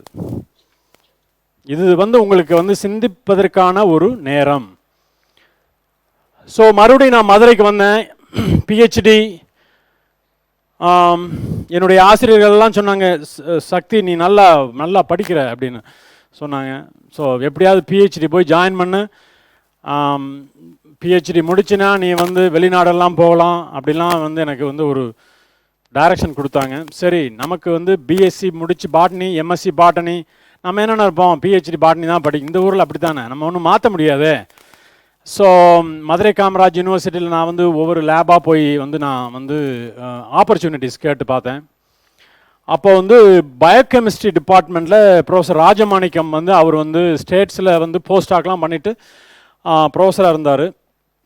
அவர் என்னுடைய கிரேட்ஸ் எல்லாம் பார்த்துட்டு அவர் சொன்னார், சக்தி நான் சொல்கிறேன் வந்து பாட்டனி வந்து வேண்டாம், நீ பாட்டனி படிக்காத, நீ வந்து மாலிகுலர் கார்டியாலஜி ஸ்விட்ச் பண்ணு, ஃபீல்டவே ஸ்விட்ச் பண்ணு, அப்படியே இதுதான் உன்னுடைய ஃபியூச்சர் அப்படின்னு சொன்னார். எனக்கு என்னால் வந்து நம்ப முடியல. ஏன்னா நமக்கு தான் இருதயத்தை பற்றியே தெரியாது. நம்ம வந்து ஹார்ட்டு மட்டும் அது எங்கே இருக்குன்னு கூட தெரியாது. நான் எப்போ வந்து டைசெக்ஷன் பண்ணேன்னா வந்து பண்ணவே இல்லைன்னு நினைக்கிறேன் நான் 11th 12th கூட. ஸோ ஆனால் அவர் வந்து ரொம்ப ஸ்ட்ராங்காக சொன்னதுனால வந்து நான் வந்து சரி அகெயின் நான் வந்து இப்போ தான் வந்து அகெயின் மாத்திரம் பாருங்கள். முதல்ல மேடம் சொன்னாங்க இல்லையா, உங்களுடைய கம்ஃபர்டபுள் ஜோன்லேருந்து நீங்கள் வெளியே வந்து you have to try different. அந்த ஆப்பர்ச்சுனிட்டிஸ் எனக்கு. So PhD in molecular cardiology 1999 முடித்தேன். நான் பிஹெச்டி பண்ணிகிட்டு இருக்கும்போதே எனக்கு வந்து ஜெர்மன் ஃபெல்லோஷிப் கிடச்சிச்சு, டேட் ஃபெல்லோஷிப். அங்கே போய் ஒரு நியர்லி ஒரு 4 years part of my PhD அங்கே போயிட்டு வந்தேன். அதுக்கப்புறம் போஸ்டாக் அங்கே தான் போனேன் நான். ஜெர்மனில் வந்து 3 வருஷம் இருந்தேன் நான். ஆனால் வந்து அகைன் எனக்கு வந்து இது இங்கே இருந்தால் அடுத்த லெவலுக்கு எனக்கு போக முடியும்னு எனக்கு தோணலை. ஸோ அடுத்து நான் வந்து ஸ்டேட்ஸுக்கு போனேன். ப்ரொஃபஸர் ராபின்ஸ் இங்கே இருக்கார். அவருடைய மென்டர்ஷிப், அவருடைய லேப், அவர் வந்து ஒரு தலை சிறந்த கார்டியாலஜி ரிசர்ச்சர் யுனைடெட் ஸ்டேட்ஸ்லேயே. நீங்கள் போட்டு பார்த்தீங்கன்னா அவர் தான் டாப் 5ல் வருவார். நான் அந்த மாதிரி கூகுளில் அப்பயே சர்ச் பண்ணி போனால் அந்த மாதிரியான ஒரு லேபுக்கு தான் போகணும் அப்படின்னு ஒரே அப்ளிகேஷன் அவருக்கு மட்டும்தான் போட்டேன். நான் போட்ட 5 நிமிஷத்தில் எனக்கு ஆஃபர் பண்ணார். 7 வருஷம் அவரோட ட்ரெயின் பண்ணிவிட்டு 7 வருஷத்துக்கு அப்புறம் நான் வந்து சிக்காகோ மூவ் பண்ணேன். லோயலா யூனிவர்சிட்டி ஆஃப் சிக்காகோ, என்னுடைய சொந்த ரிசர்ச் லேப், நான் ஸ்டூடெண்ட்ஸை மென்டர் பண்ணுறது, என்கிட்ட போஸ்டாக் இருக்கிறது, இந்த மாதிரி நான் எல்லா ஆப்பர்ச்சுனிட்டிஸும் அங்கே 7 வருஷத்தில் நல்லா அங்கே வந்து அசிஸ்டன்ட் ப்ரொஃபஸர்லேருந்து அசோசியேட் ஆனேன். அதுக்கப்புறம் வந்து நிறைய ஃபண்டிங்லாம் வர ஆரம்பிச்சிச்சு. Again back to university of Cincinnati. அப்போ பார்த்தீங்கன்னா வந்து லோயலா யூனிவர்சிட்டி ஆஃப் வந்து என்னுடைய ஒன் ஆஃப் த ரோல்ஸ் வந்து மெடிக்கல் ஸ்கூல் டீச்சிங். பார்த்தீங்கன்னா வசூல் ராஜா எம்பிபிஎஸ்சில் ஒரு 150 பேர் உட்காந்துருப்பாங்களே மெடிக்கல் ஸ்டூடெண்ட்ஸ், அது மாதிரி தான் இருப்பாங்க. எல்லாம் வந்து பெரிய பெரிய ஆளுகளாக இருப்பாங்க. நம்ம பயோகெமிஸ்ட்ரி நான் போய் டீச் பண்ணணும். நினச்சி பாருங்கள், தமிழ் மீடியத்தில் நான் வந்து 12th வரைக்கும் படித்து எங்கெங்கெல்லாம் போய் சுற்றி அடித்து அங்கே போய் மெடிக்கல் ஸ்டூடெண்ட்ஸுக்கு நான் டீச் பண்ணுற அளவுக்கு என்னால் என்னை கொண்டு வந்திருக்க முடியுதுன்னா, அதுவும் அதில் வந்து best teacher of the year. நினச்சி பாருங்கள். அப்போ உழைப்பு, யூனோ, இது எனக்கு தேவை அப்படின்னு வந்து நினச்சி நீங்கள் பண்ணணும். அப்படி இல்லை அப்படின்னா நீங்கள் எது பண்ணாலும் உங்களால் சாதிக்கவே முடியாது. உங்களுக்கு சந்தோஷமும் இருக்காது. எப்பயுமே வந்து ஒரு குறைகள் கண்டுபிடிச்சிட்டே இருப்பீங்க. ஸோ நான் வந்து இப்போ வந்து சின்சினாட்டிக்கு மூவ் பண்ணி 2 இயர்ஸ் ஆச்சு. ஒரு ஃபுல் ப்ரொஃபஸர் ஆகிட்டேன். இப்போது அங்கே நான் டைரக்டராக இருக்கேன். அங்கே அசோசியேட் சேர்மன் ஃபார் ரிசர்ச், இந்த மாதிரியான பல டைட்டிலோடு இப்போ அங்கே இருக்கேன். நான் என்னுடைய ஆராய்ச்சி ஹார்ட் ரிசர்ச். எத்தனை பேர்த்துக்கு ஹார்ட் இருக்கு? பசங்களாம் இல்லைன்னு சொல்கிறானுங்க. ஒரு மனிதனுக்கு நம்முடைய இருதயம் எத்தனை துடிப்புகள் ஒரு நிமிடத்துக்கு இருக்குன்னு சொல்லுங்கள் பார்க்கலாம். எவ்வளவு? 72. ஓகே, வா. மவுஸ் ஒரு சுண்டெலிக்கு எத்தனை முறை பண்ணும்? சுண்டெலிக்கு ஒரு நிமிடத்திற்கு எத்தனை முறை இருதயம் துடிக்கும்? யாருமே சொல்ல மாட்டேன்றீங்க. யாராவது ஒருத்தர்? சரி, உங்களுக்கு தெரியல. 100ஸ்லாம் கிடையாது. 70யா? சரி, யானைக்கு?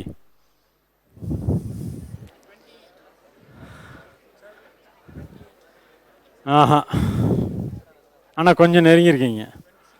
ஆஹா. ஸோ சுண்டெலிக்கு ஒரு நிமிடத்திற்கு 550லேருந்து 600 முறை. நினச்சி பாருங்கள், 500லேருந்து 600 முறை சுண்டெலிக்கு.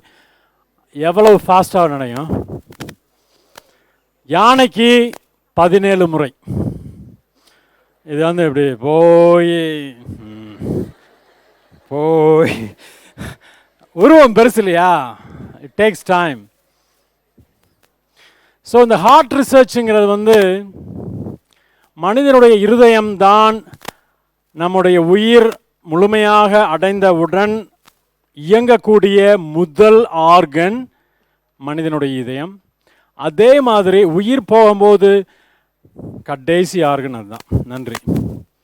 அதனால் அது வந்து ரொம்ப ரொம்ப ஒரு முக்கியமான ஒரு ஆர்கன் நம்ம உடம்புல. இதுக்கு வந்து நிறையா உதாரணங்கள் சொல்லலாம். ஆதி காலத்தில் வந்து மனிதனுடைய இதயத்தை வந்து ஒரு மாரல் கேம்பஸ் பயன்படுத்தியிருக்கிறாங்க. நல்ல இதயம் வேணும் சார், உங்களுக்கெல்லாம் நல்ல இதயமே இல்லை, ரைட்? இதயத்துக்கும் மாரலுக்கு என்ன சம்பந்தம்? ஆனால் அப்படி பயன்படுத்தியிருக்கிறாங்க. அந்த காலத்தில் வந்து உயிரே வந்து இந்த இருதயத்தில் தான் இருந்திருக்குதுன்னு சொல்லியிருக்கிறாங்க. ஏன்னோ உங்களுடைய சோல் எல்லாமே இதுக்குள்ளே தான் இருக்குது அப்படின்லாம் சொல்லியிருக்கிறாங்க. ஆரம்ப காலத்தில் வந்து பார்த்தீங்கன்னா அந்த இருதயம் வந்து ஒரு சிம்பிள் ஆஃப் லவ், அதை கொண்டு வந்திருக்கிறாங்க ஃபஸ்ட்டு. அதுக்கப்புறம் 1530 வந்து பார்த்தீங்கன்னா அது வந்து simple of Lutheranism, kind of religious ஒரு சிம்பிளுக்கு போகுது. 17th century தான் வந்து அதுக்கு ரொம்ப இம்பார்ட்டன்ஸ் கிடைக்குது.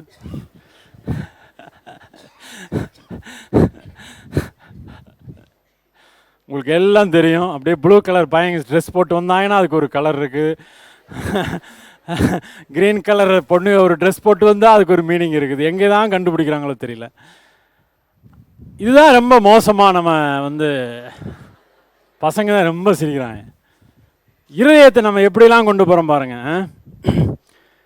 ஸோ ஏன் இருதய டிசீஸ், அதாவது ஹார்ட் டிசீஸ், ஏன் ஹார்ட்டை பற்றி நான் படிக்கிறேன் அப்படின்னா, heart disease or heart failure the number 1 killer worldwide. இன்னைக்கு வந்து அதிகமாக இருக்கக்கூடிய, நீங்கள் எல்லா கேன்சர் எல்லாம் கம்பைன் பண்ணால் கூட நீங்கள் ஹார்ட் டிசீஸுக்கு பக்கத்தில் கூட நீங்கள் வர முடியாது. அவ்வளவு பேர் வந்து ஹார்ட் ஃபெயிலியர், ஹார்ட் டிசீஸ் இருக்கு இன்னைக்கு.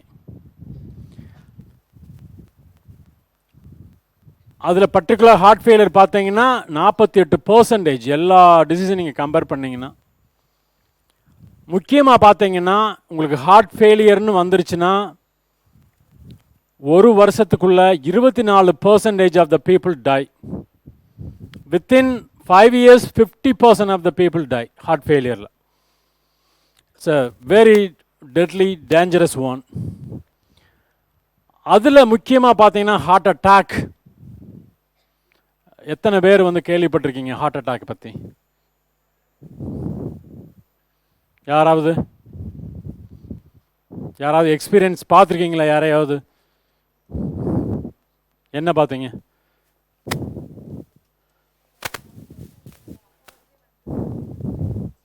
ஓகே, எப்படி இருக்காங்க இப்போ? ஃபைன். ஹார்ட் அட்டாக்கு அப்படிங்கிறது என்னன்னு கேட்டிங்கன்னா, பிளட் சப்ளை நம்முடைய ஹார்ட்டுக்கு ஒரு பகுதிக்கு போகாமல் திடீர்னு நிற்கிறது.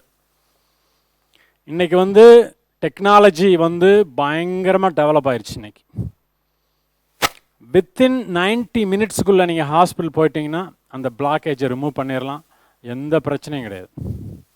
they live longer like normal people. ஆனால் அந்த 90 minutes அந்த close time, the more quick you go, better you have the safe. So heart attack வந்து சரியாக கேர் எடுக்காதவங்களும் இருக்காங்க, அதில் போகிறது நிறையா இருக்கிறாங்க. ஸோ ஹார்ட் டிசீஸ் வந்து ரொம்ப இம்பார்ட்டன்ட் டு ஸ்டடி. முக்கியமாக வந்து இந்தியன்ஸ், இந்தியன்ஸ்க்கு வந்து 5 times நமக்கு வந்து நிறைய higher than any other population. அதிகமாக heart disease South Asians, South Indians இதுக்கு தான் அதிகம். இது வந்து இந்த மூவி வந்து எப்படி ஹார்ட் அட்டாக் வரும் அப்படிங்கிறது, உங்களுக்கு அந்த பிளட் சப்ளை வந்து ஒரு பர்டிகுலர் ரீஜனுக்கு போகாமல் நிற்கும்போது இந்த மாதிரி ஹார்ட் மசில் டேமேஜ் ஆகி அதுக்கப்புறம் அப்படியே வந்து நின்றும், அதுக்கு மேலே வேலை செய்யாது. ஸோ என்னுடைய ரிசர்ச் லேபில் வந்து நிறையா பேர் வேலை செய்கிறாங்க. நீங்கள் வந்து ஃபேஸ்புக், உங்களுக்குலாம் ஃபேஸ்புக்னு என்னென்னு தெரியாதுன்னு எனக்கு தெரியும். வச்சுருந்தீங்கன்னா you can go and look at Sadayappan lab. Like பண்ணுங்க. கண்டிப்பாக நீங்கள் பண்ணுவீங்க, எனக்கு தெரியும். என்னுடைய லேப் சடையப்பன் லேப்னு வெப்சைட் இருக்குது. You can also go and look at என்ன நான் பண்ணிகிட்ருக்கேன், என்ன ரிசர்ச், எத்தனை பேர் ஒர்க் பண்ணுறாங்க, என்ன நான் பண்ணிகிட்ருக்கோம் அப்படின்னு தெரியும் உங்களுக்கு. லேப் மேனேஜர் இவங்க இப்போ ரிட்டையர்ட் ஆகிட்டாங்க இவங்க. So you can get all this details. So இதுக்கப்புறம் நான் என்ன பண்ணிகிட்ருக்கேன் தெரியுமா? சனி ஞாயிறு சின்சினாட்டியில் தமிழ் சங்கம்னு ஒன்று ஆரம்பித்து,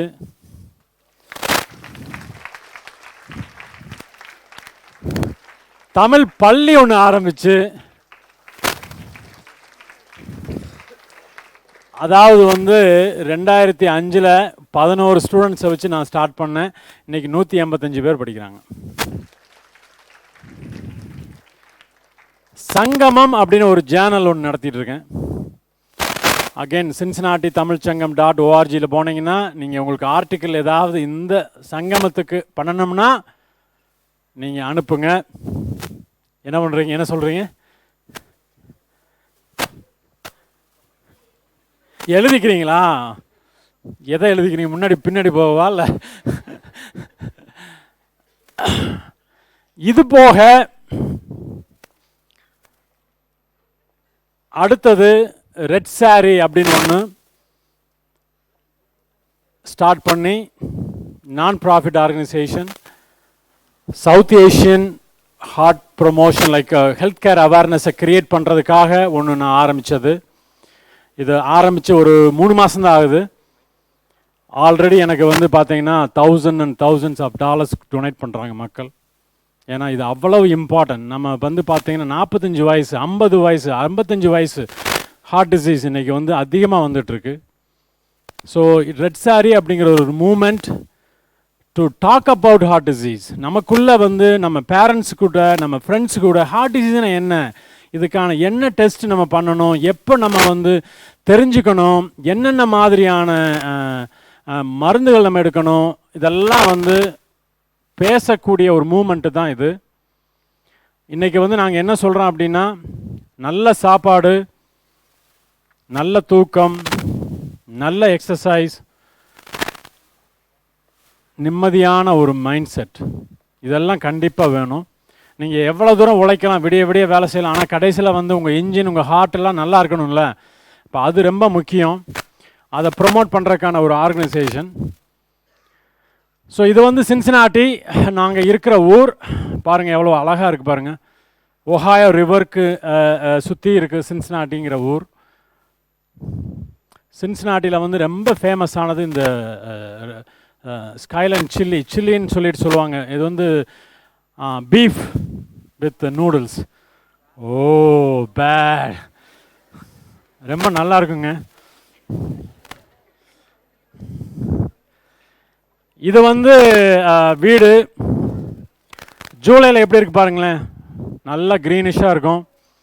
வின்டரில் ஜனவரியில் பாருங்கள். ஸோ யூஎஸ்க்கு வந்தீங்கன்னா உங்களுக்கு இதுதான் வேலை. சுனாவாலே அப்படி போட்டு காலையில் காரை வெளியே எடுக்கிறதுக்கு நீங்கள் வந்து எல்லாம் க்ளீன் பண்ணி நீங்கள் தான் பண்ணணும். நீங்கள்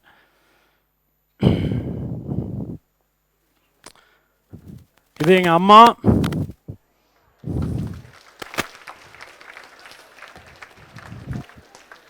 அதாவது எங்கள் அப்பா வந்து நான் வந்து 20 வருஷத்துக்கு முன்னாடி இறந்துட்டார் அவர். ஸோ எங்கள் அம்மா அவங்க இன்னும் இருக்காங்க. அவங்களுக்காக நான் 6 மாதத்துக்கு ஒருக்கா வந்துட்டுருக்கேன். அவங்க வந்து என்கிட்ட வந்து விசிட் பண்ணாங்க. வந்து அங்கே எங்களோட 6 மாதம் அங்கே இருந்தாங்க. ரொம்ப நல்லா என்ஜாய் பண்ணாங்க. சுனாவை பாருங்கள், அவங்களுக்கு பாதி தூரம் நிற்கிது. She was so happy. அதெல்லாம் எடுத்து அதெல்லாம் அள்ளி போட்டு விளையாடுறதுக்கெலாம்.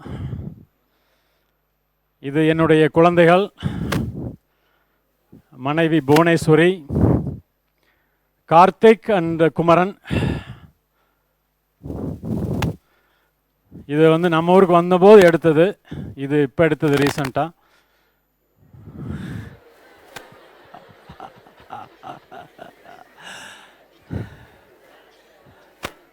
அவன் வந்து பெரியவன் வந்து காலேஜ் படிச்சுட்டு இருக்கிறான். இப்போது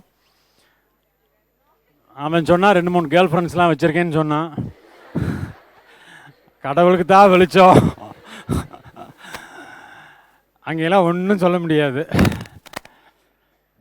ஸோ இப்போ நான் அடுத்து என்ன சொல்ல போகிறேன் அப்படின்னா, what are the opportunities you have to come abroad and to study.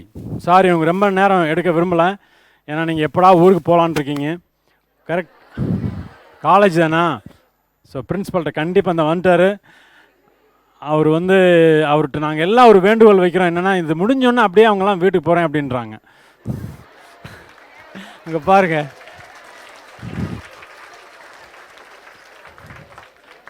உங்கள் பிரின்சிபல் டாக்டர் ராஜேந்திரனுக்கு எல்லாரும் ஒரு ஓ போட்டுருங்க. அவ்வளோதான், அப்ரூவ் பண்ணிட்டாருங்க. எப்படி கேள்விகள் கேளுன்னா யாருமே எந்திரிக்க மாட்டேன்றீங்க, ஆனால் இதுக்கு மட்டும் எல்லாம் ஒன்றா கூட்டுறீங்க சாமியெல்லாம். எனிவே ஸோ என்னென்ன ஆப்பர்ச்சுனிட்டிஸ் இருக்குது உங்களுக்கு அப்படின்னு பார்த்தீங்கன்னா, நீங்கள் எல்லாம் மைக்ரோபயாலஜி படிக்கிறவங்க இருக்கீங்க, இங்கே பயோகெமிஸ்ட்ரி, பயோடெக்னாலஜி இதெல்லாம் இருக்குது. என்ன computer science, math, physics, clinical, engineering, okay எல்லாத்துக்கும் பாருங்க. எல்லாத்துக்கான ஒரு வாய்ப்பு என்னென்னு பார்த்தீங்கன்னா, மாஸ்டர் டிகிரி கண்டிப்பாக நீங்கள் படிச்சே ஆகணும். படிச்சுட்டு இருக்கீங்களா? அடுத்த லெவலில் வந்துட்டீங்க நீங்கள். ஸோ அடுத்து என்ன பண்ண போகிறீங்க சொல்லுங்கள்? இது கல்யாணமா? ஜாப். மாஸ்டர் டிகிரி முடித்த உடனே நீங்கள் ஜாப்புக்கு போனீங்கன்னா ஒரு பிஹெச்டிக்கு கீழே தான் வேலை செய்யணும். உங்களுடைய லெவல் லைஃப் லாங்காக ஒரு பர்டிகுலர் ஜாப், அதுக்கு மேலே போக முடியாது. வாய்ப்புகள் அதுக்கு மேலே கிடையவே கிடையாது உங்களுக்கு. ஏன்னா உங்களுக்கு இந்த ஊரை பொறுத்தளவில் மாஸ்டர் டிகிரி ஒரு technician job.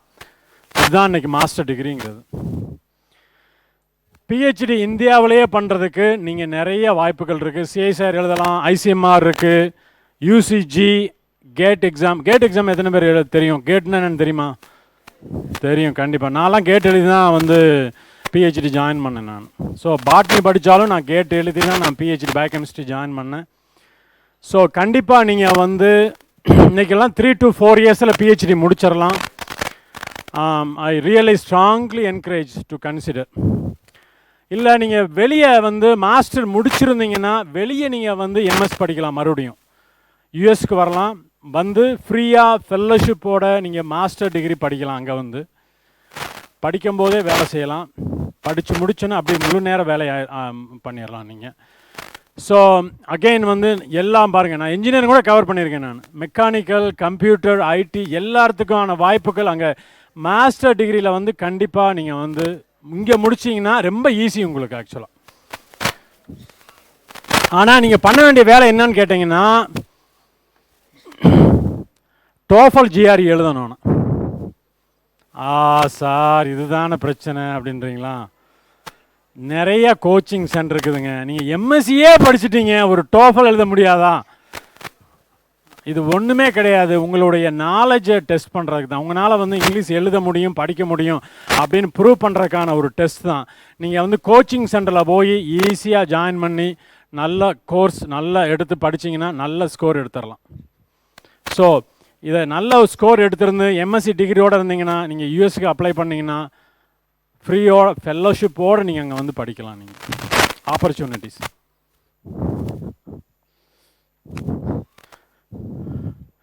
So research study பண்ணணும் அப்படின்னா யூஎஸில் heart disease, cancer, diabetic, neuromuscular, translational research இதெல்லாம் நிறைய வாய்ப்புகள் இருக்குது.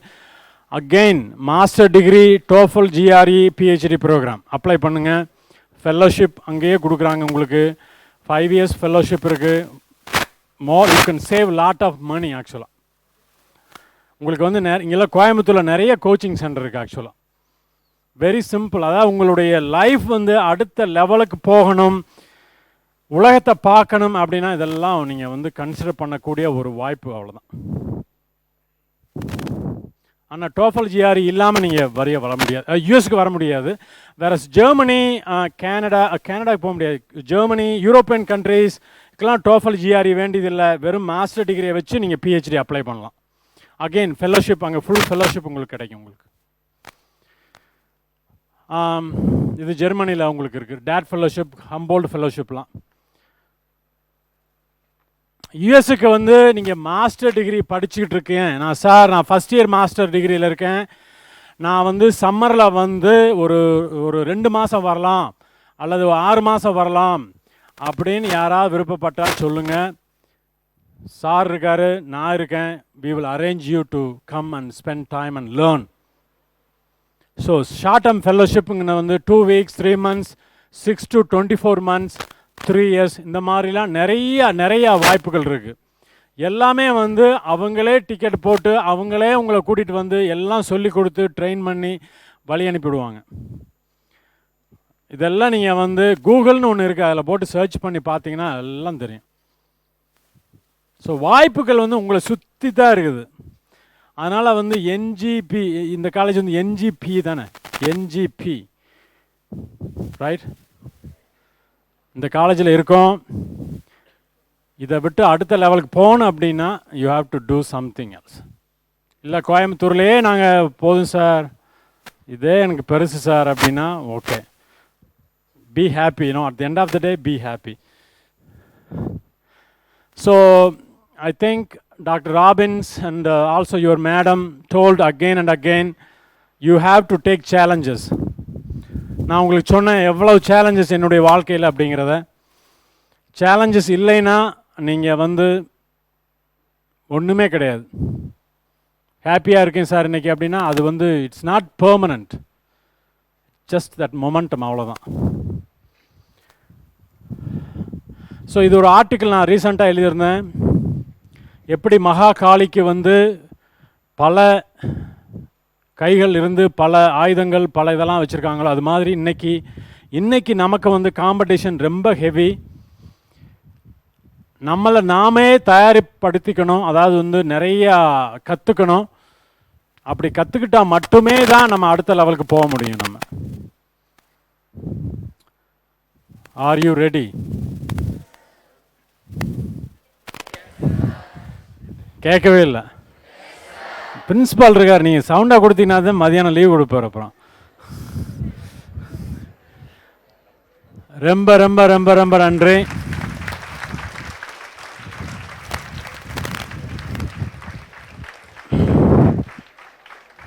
இனிய பொங்கல் நல்வாழ்த்துக்கள். வீட்டுக்கு போங்க, அப்பா அம்மாவோட நல்லா பொங்கல் வைங்க, நல்லா டிவியெலாம் பார்க்காதீங்க, நல்லா போய் உட்காந்து ஃப்ரெண்ட்ஸை பாருங்கள், நல்லா அரட்டை அடிங்க.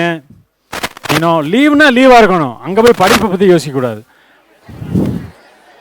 ரைட்? அது லீவுனா எல்லாம் இங்கேயே வச்சு பேக் பண்ணி இங்கேயே வச்சுட்டு போயிடணும், வந்து தான் பற்றி நினைக்கணும். ஸோ நல்ல ஹாலிடேஸ்னால் அதுதான் ஹாலிடேஸ். வீட்டுக்கு புக் எடுத்துகிட்டு போய் பொங்கல் அம்மா வைக்க சொல்லி சாமா படிக்கிறேன்னு சொல்லி சும்மா நடிக்கக்கூடாது அங்கே போயிட்டு. ஸோ நல்லா என்ஜாய் பண்ணுங்கள். இது உங்களுக்கான கேள்வி நேரம். அடுத்து ஒரு 5 கேள்வி கேட்டீங்கன்னா நான் அப்படியே இதை முடிச்சுருவோம். நம்ம 5 கேள்வி தான், 1 2 3 4 5, 5 பேர் எந்திரிச்சு 5 கேள்விகள் கேட்க வேண்டியதான். கேள்விகள் கேட்கலைன்னா இன்னைக்கு மதியானம் லீவு கிடையாது உங்களுக்கு. என்னது? இல்லை இல்லை வாங்கிடுவோம் நம்ம. நீங்கள் கேள்விகள் கேளுங்க. சார் கொடுங்க அவர்கிட்ட, எந்திரிச்சு இல்லைங்க. அது கொடுங்க. காமர்ஸ் ஃபீல்டுக்கு எதுவும் சொல்ல சார். மைக்க பிடிங்க. உங்கள் பேர் என்ன சார்? மனோஜ். மனோஜுக்கு ஒரு நல்ல கைதட்டுங்கப்பா. ஒரு தைரியமாக இருந்துச்சு ஒரு கேள்வி கேட்டிருக்காரு பாருங்க. கேள்விகள் கேட்கறதுக்கே ஒரு தைரியம் வேணும் தெரியுமா உங்களுக்கு? அது ஏன் வர மாட்டேங்குது?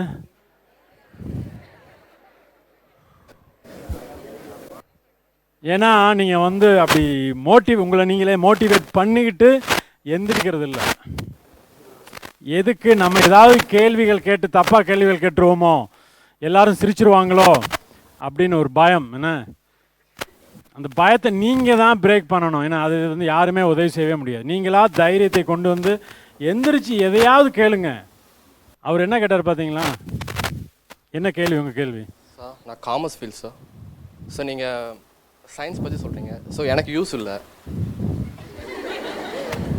போச்சு, 1 மணி நேரம் போச்சு சார், வேஸ்ட் பண்ணிட்டீங்க சார். நான் ஏதோ பெருசாக நினச்சி வந்தேன், நான் ஒன்றுமே கொடுக்கலையே சார். அப்படி வேஸ்ட் பண்ணிட்டேன்னு சொல்ல சார், சும்மா சொல்லுங்க. ஸோ காமர்ஸ் லைனுக்கு நீங்கள் எதுவுமே சொல்ல சார். காமர்ஸ் வந்து ஸோ நான் வந்து போஸ்டாக் போய் படிச்சுட்டு இருந்தேன். நான் பண்ணிகிட்டு இருக்கும்போது வந்து பார்த்தீங்கன்னா ஒரு 2 years MBA பண்ணேன். நான் MBA மார்க்கெட்டிங்.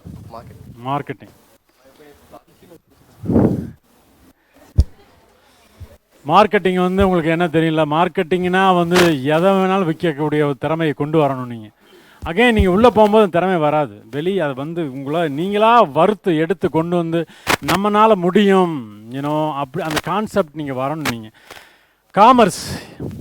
கணக்கு வழக்கு அது இல்லாமல் எங்கேயுமே இல்லைப்பா. அகெயின் கோர்சஸ் நிறையா இருக்குது. எம்எஸ் முடிச்சுட்டு யூஎஸ் வந்து நீங்கள் எம்பிஏ பண்ணலாம், ரைட்? எம்பிஏல வந்து காமர்ஸ் அல்லது ஃபைனான்ஸ் படிச்சிங்கன்னா எம்பிஏல படித்து முடித்த உடனே வந்து 3 இடத்துல வேலை வாய்ப்பு தயாராக இருக்குது உங்களுக்கு யூஎஸில். 3 இடத்துல எம்பிஏ ஸ்பெஷலைஸ் பண்ணிங்கன்னா. அதனால் வந்து அது ரொம்ப மோஸ்ட் வாண்டடான லாஜிஸ்டிக்ஸ். கண்டிப்பாக சர்ச் பண்ணி பாருங்கள். நான் வந்து ஒரு பாட்னி படித்து இப்படி வந்தேன், என்னாலேயே முடிஞ்சிச்சுன்னா நீங்கள் வந்து எங்கே இருக்கீங்க? கோயம்புத்தூரில் இருக்கிறீங்க. இதெல்லாம் ஒரு வேலையே கிடையாது. என்ன, வாழ்த்துக்கள். இப்போ தான் ஒருத்தருனா ஒரு தைரியம் வருதுன்னு நினைக்கிறேன் நான். அடுத்து வந்து பெண்கள் தான்ப்பா. சார் வணக்கம் சார், பாரதி. இப்போது எங்கள் செஷன் வந்து பேசிக்கலாக ஐம் காமர்ஸ் ஸ்டூடெண்ட்ஸ். என்ன காமர்ஸ் சார்? பயாலஜினா அப்போ மோசமாக என்ன எல்லாம் குவாய்ட்டாக இருக்கீங்கப்பா. சார் இப்போ என்னென்னா, நீங்கள் இப்போ இது நடத்துனது ஃபுல்லாக வச்சு எனக்கு ஒரு இது ஐடியா தோணுது சார். இது நீங்கள் இது நடத்துனது ஃபுல்லாக இது சயின்ஸ், அப்புறம் அந்த இது அப்ராடில் என்ன பண்ணுறது எல்லாமே இது பண்ணியிருக்கீங்க. இப்போ வந்து இதில் இல்லை சார், திருப்பூர் தான். திருப்பூர் பேசுகிறது நாகர்கோவில் மாதிரி பேசுகிறீங்களா? Totally Tiruppur sir. Okay. So வந்து இதில் எனக்கு என்ன ஐடியா இது தோணுச்சுன்னா, எப்படி இருந்தாலும் இதெல்லாம் வச்சு இது யாராச்சும் ஒருத்தங்க இது ஃபாரின் போகிற கண்டிப்பாக இது ரெடி ஆவாங்க. ஸோ வந்துட்டு உங்களுக்கு இது அவங்க இது கண்டிப்பாக ஃபாரின் போகிறதுக்கு இது ரெடி ஆவாங்க. இதுக்குண்டான ப்ராசஸ்லாம் நான் கற்றுட்டு அவங்களுக்கு நான் இது பண்ணேன்னா எனக்கு அதில் ஒரு அமௌண்ட் இல்லை. ஸோ நான் வந்து அதை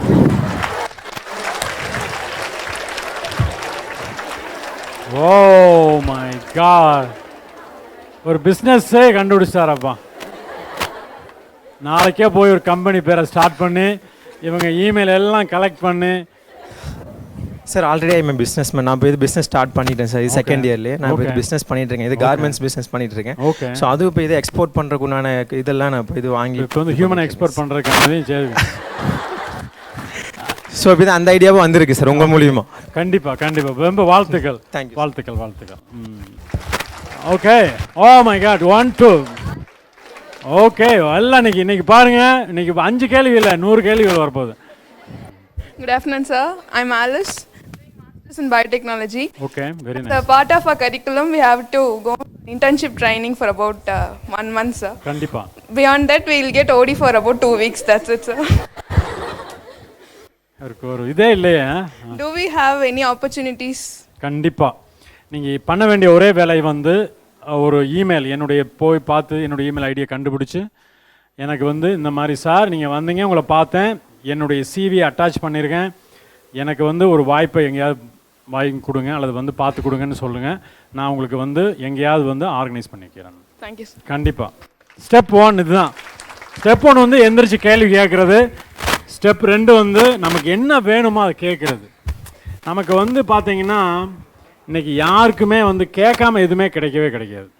அது சின்ன குழந்தைகள்லேருந்தே அது ஒரு டாக்டிக்ஸ் தெரியுமா உங்களுக்கு? அதாவது குழந்தைகள் பார்த்தீங்கன்னா நீங்களே பண்ணியிருப்பீங்க. உங்கள் அப்பா அம்மாட்ட போய் அப்படியே பக்கத்தில் உட்காந்து சைஸ் பண்ணுறது, அப்படியே எனக்கு ஊருக்கு காலேஜ் கிளம்புறதுக்கு முன்னாடி முதல் நாள் அப்படியே எதுக்குன்னா தெரியும் ஏன்னா அப்படியே எக்ஸ்ட்ரா பணம் கேட்குறதுக்கு.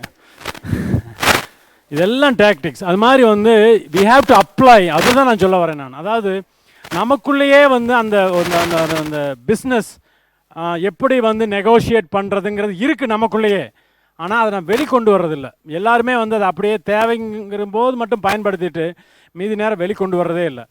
கண்டிப்பாக கேள்விகள் கேட்கணும். அதுக்கப்புறம் என்ன வேணும் அப்படிங்கிறத கேட்கணும், தொடர்ந்து கேட்கணும். இப்போ நீங்கள் ஒரு தடவை இமெயில் பண்ணுறீங்க, பதிலே கொடுக்கலன்னா விட்டுறக்கூடாது. நீங்கள் முக்கியம் அது.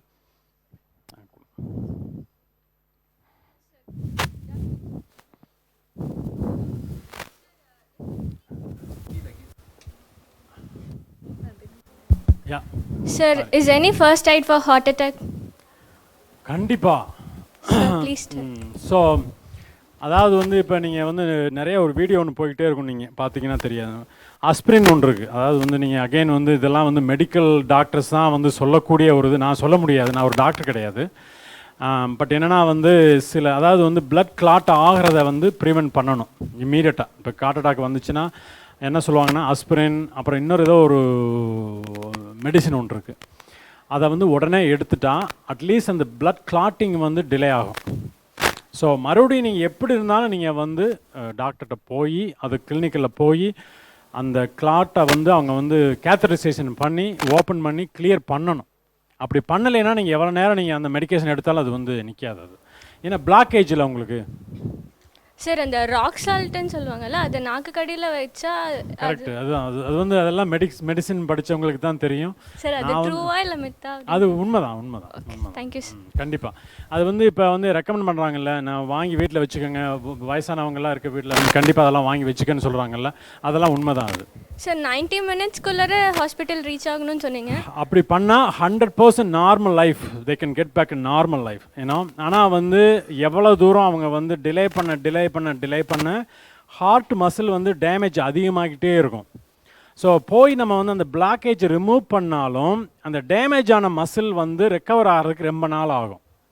ஸோ வேகமாக போனீங்கன்னா பெட்டர் அப்படிங்கிறதான் கான்செப்ட். சார் அது பாசிபிள் இல்லாத டயத்தில் கஷ்டம். அதாவது சில ஊரில் என்ன பண்ணுறாங்கன்னா செஸ்ட் பெயின் மாதிரி இருக்கும், ஆனால் அவங்களுக்கு வந்து அது வந்து என்ன வந்திருக்குன்னே தெரியும், இக்னோர் பண்ணுவாங்க, நாளைக்கு போய்க்கலாம் அப்படின்னு இருப்பாங்க. அப்படிலாம் போகவே கூடாது.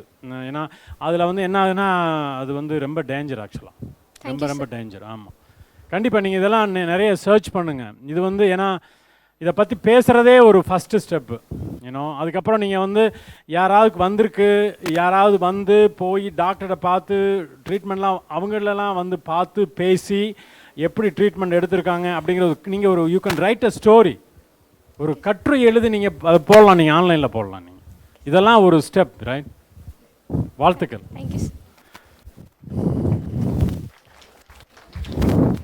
நீங்கள் பாருங்கள், அப்படியே பின்னாடி வரேன் நான். என்ன இந்த கடைசி ரோல் வந்து ஏதாவது ஒரு கொஸ்டின் அதை கேட்டுருங்க யாராவது தயவுசு.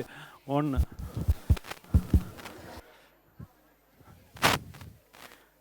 கீழே ஆஃப் ஆயிடுச்சோ? எஸ், யா, இப்படி வச்சுருங்க.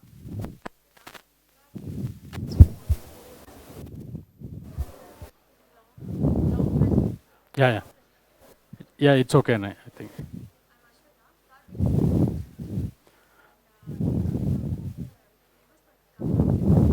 இந்த 2 யூனிவர்சிட்டிலேருந்து ஆஃபர் லெட்டர் வாங்கியிருக்கேன். அது வாஸ் ஃப்ரம் லெஸ். ஸோ ஒன்றில் வந்து ட்ரக் கெமிஸ்ட்ரி, இன்னொன்று வந்துட்டு cancer cell and molecular biology பண்ணியிருக்கேன். ஸோ நான் பிஹெச்டி யூஎஸில் பண்ணுற மாதிரி இருந்தால் இஸ் தேர் எனி ஆப்பர்ச்சுனிட்டிஸ்? ஓ கண்டிப்பாக. இது வந்து நீங்கள் யூகே போயிட்டு வர்றது ஈவன் பெட்டர். இப்போயே நீங்கள் யூஎஸ்க்கு நீங்கள் அப்ளை பண்ணலாம். நீங்கள் அந்த டோஃபல் ஜிஆர் எனக்கு கண்டிப்பாக வேணும். ஆனால் இப்போ அப்ளிகேஷன் வந்து இப்போ ஸ்டார்ட் பண்ணியிருப்பாங்க. ஆக்சுவலாக மார்ச் வரைக்கும் அப்ளை பண்ணலான்னு நான் நினைக்கிறேன் நான். ஏன்னா எல்லாம் செப்டம்பரில் தானே ஆரம்பிக்குது கோர்சஸ் எல்லாம். ஸோ டோஃபல் ஜிஆர் இருந்தால் பாருங்கள், உங்களுடைய அறையில் ஒருத்தங்க வந்து அப்படி பண்ணிகிட்டு இருக்கிறாங்க இல்லையா? இது வந்து ஒரு மிகப்பெரிய ஒரு வாழ்த்துக்கள் உங்களுக்கு. முதல்ல அவங்களுக்கெல்லாம் ஒரு சொல்லுங்கப்பா. இதுக்கு வந்து இதை வந்து முதல்ல உங்கள் பேரண்ட்ஸ் என்ன சொன்னாங்க நீங்கள் இதை சொல்லும்போது? ஓகே, பார்த்தீங்களா, எதுவுமே வந்து ஆல் ரைட் பை பாய்லாம் சொல்லலை. என்ன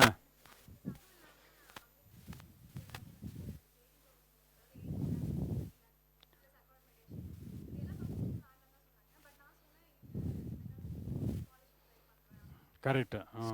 வெரி குட். வாழ்த்துக்கள். கண்டிப்பாக நீங்களாம் பாருங்கள், ஒரு காலத்தில் பெரிய ஆளாக வருவீங்க, இப்பயே தெரியுது. வாழ்த்துக்கள். நீங்கள் கண்டிப்பாக மற்ற ஸ்டூடெண்ட்ஸ்க்கெலாம் மென்டர் பண்ணலாம். நீங்கள் என்ன மாதிரி உங்கள் ப்ராசஸ் பண்ண, எப்படி அப்ளை பண்ண, அதெல்லாம் நீங்கள் பண்ணலாம். அங்கே ஒன்று முடிச்சுட்டு அடுத்து வரேன் நான்.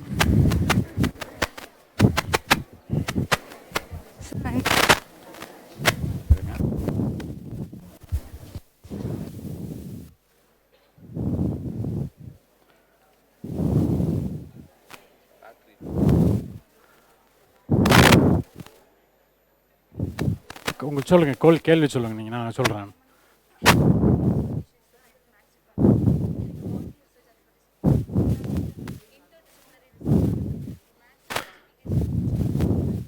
ஆமாம். ஸோ அதாவது வந்து அவங்களோட கேள்வி என்னன்னு கேள்வின்னா வந்து, சார் நீங்கள் வந்து ஹார்ட் டிசீஸில் பண்ணுறீங்க, பாட்னி முடிச்சுட்டு, நான் வந்து மேத் எம்எஸ்சி மேக்ஸ் முடிச்சுட்டு இந்த மாதிரியான ஆராய்ச்சிக்கான வாய்ப்பு இருக்கா உங்களுடைய லேபில் அப்படின்னு கேட்குறாங்க. ஏன் சிரிக்கிறீங்க? வேண்டாம் அப்படின்ட்டிங்களா? சரி. முதல்ல வந்து நான் வந்து உங்களுடைய கேள்வி என்னென்னா வந்து நீங்கள் என்னவா ஆகணும்னு நினைக்கிறீங்க?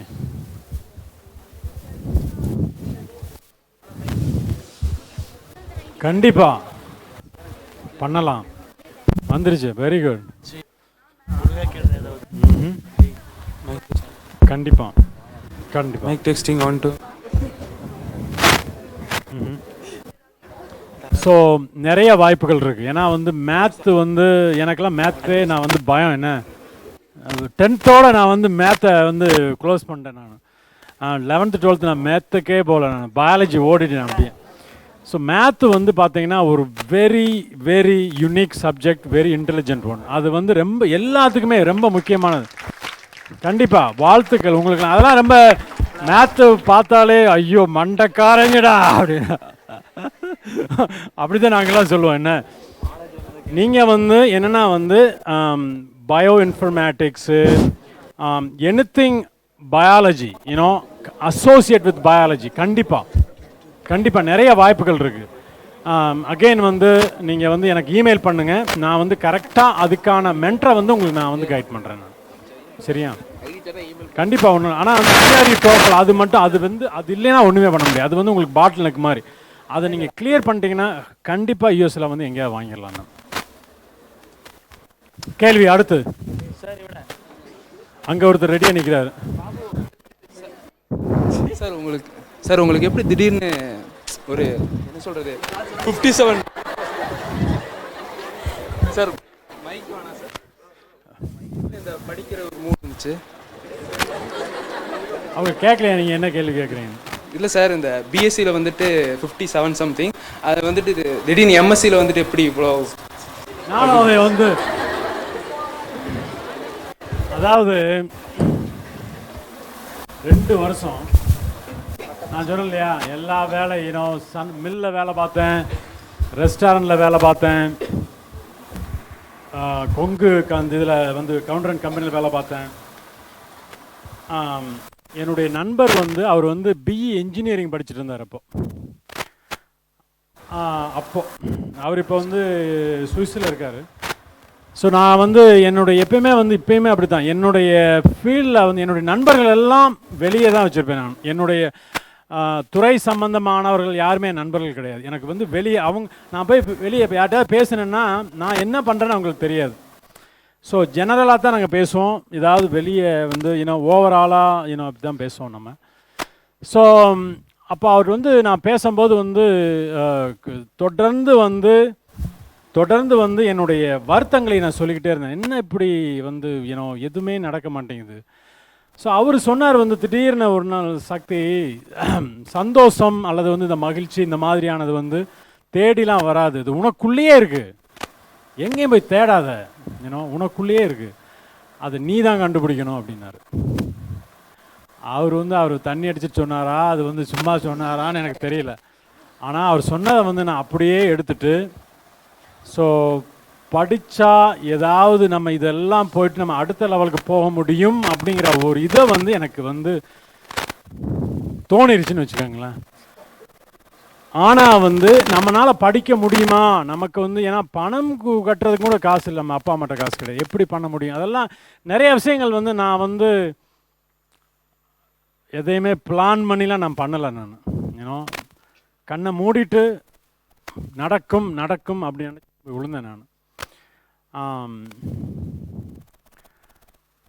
ஆனால் வந்து அந்த விடாமுயற்சி, நான் ஒரு காலேஜில் அப்ளை பண்ணேன், 2 காலேஜில் அப்ளை பண்ணேன், கிடைக்கல. மறுபடியும் நான் சோர்ந்துலாம் போகலை, மறுபடியும் அப்ளை பண்ணிகிட்டே இருந்து திடீர்னு இப்படி ஒரு நண்பர் வந்து இதெல்லாமே நடந்துச்சு எனக்கு.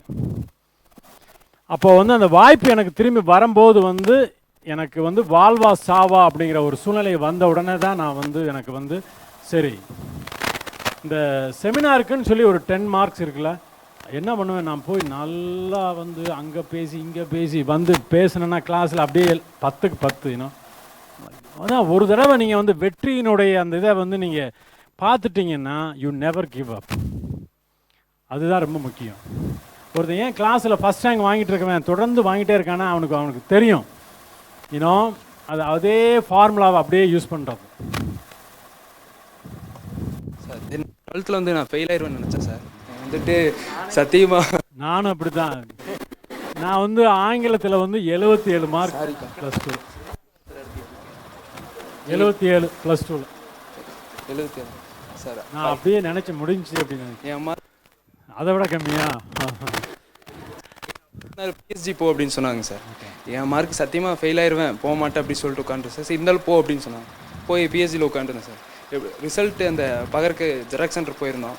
நான் கத்திராதீங்கண்ணா என் மார்க்கை மட்டும் அப்படின்னு சொல்கிறதுக்கு உட்காந்துட்டேன் சார். சரி அப்படின்னு வெயிட் பண்ணுறேன் சார். திடீர்னு எங்கள் அப்பா வந்து N.G.P.யில் கேட்டு போயிருக்காங்க. உடனே சீட்டு போட்டு கூப்பிட்டாங்க. உனக்கு சீட் கன்ஃபார்ம் ஆயிடுச்சுடா வாடா. என்ன டிபார்ட்மெண்ட் என்ன இதுன்னு எதுவுமே தெரியாது. வந்துட்டு இதில் சைன் போடுன்னு சொன்னாங்க. சரி போட்டேன். போட்டு பார்த்தா மைக்ரோபயாலஜி அப்படின்னு சொன்னாங்க. சரி சரி பார்த்தலாம் அப்படின்னு சொல்லிட்டு உள்ளே போனோம் சார். போனப்போ மைக்ரோஸ்கோப் ஃபஸ்ட் டைம் பார்க்குறேன் சார். அது ஃபோக்கஸ் பண்ணி பார்க்கும்போது அதில் மட்டும் இன்ட்ரெஸ்ட் வந்து சார். படிக்கல இன்ட்ரெஸ்ட் வரவே இல்லை சார். புதுசாக பார்க்குறமே அப்படின்னு சொல்லிட்டு வந்துச்சு. சரி அதில் ஏதாவது ட்ரை பண்ணலாம் அப்படின்னு சொல்லிட்டு எப்படி எல்லாமோ பிஎஸ்சி முடிச்சிட்டேன் சார். பிஎஸ்சி முடிச்சு எவ்வளோ பிஎஸ்சி முடிச்சு இப்போ எம்எஸ்சி பண்ணுறேன். எம்எஸ்சி பண்ணுறேன். இதே காலேஜில் அப்படியே பண்ணுறேன் சார். யாரும் பண்ண மாட்டாங்க சார், நான் தெரியாமல்.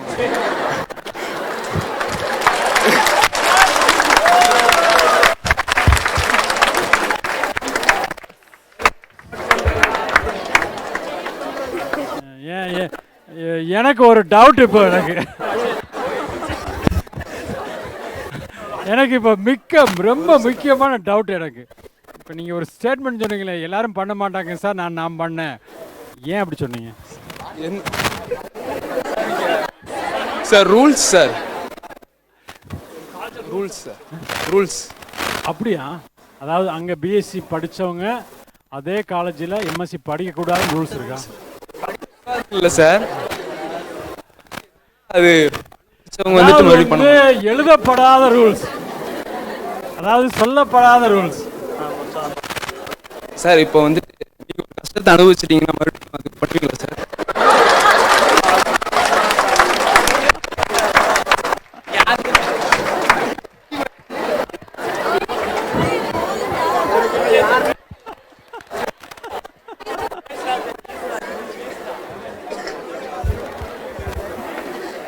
ஆனால் எடுத்துக்கிட்டேன் சார். உங்கள் பேர் என்ன சொன்னீங்க?